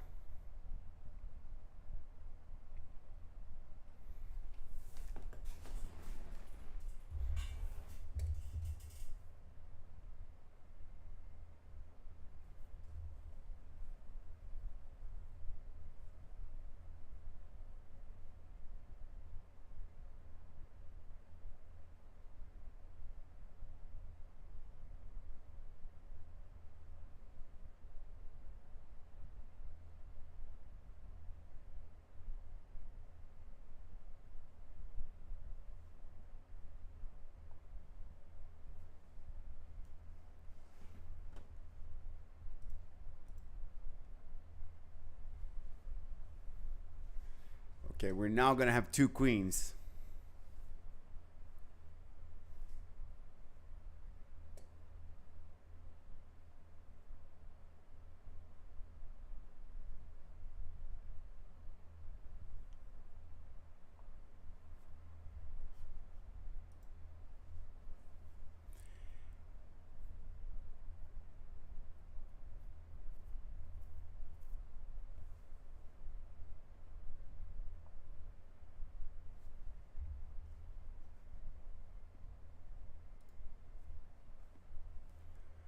We have bishop c6 check.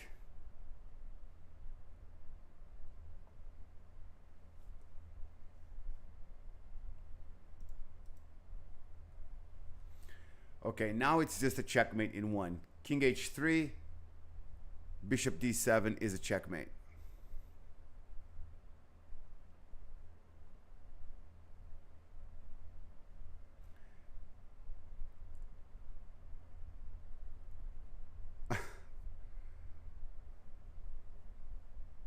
We had a weird moment because Hebar resigned lefty and Jacobson tried to shake his hand righty, and they didn't really find the right rhythm there.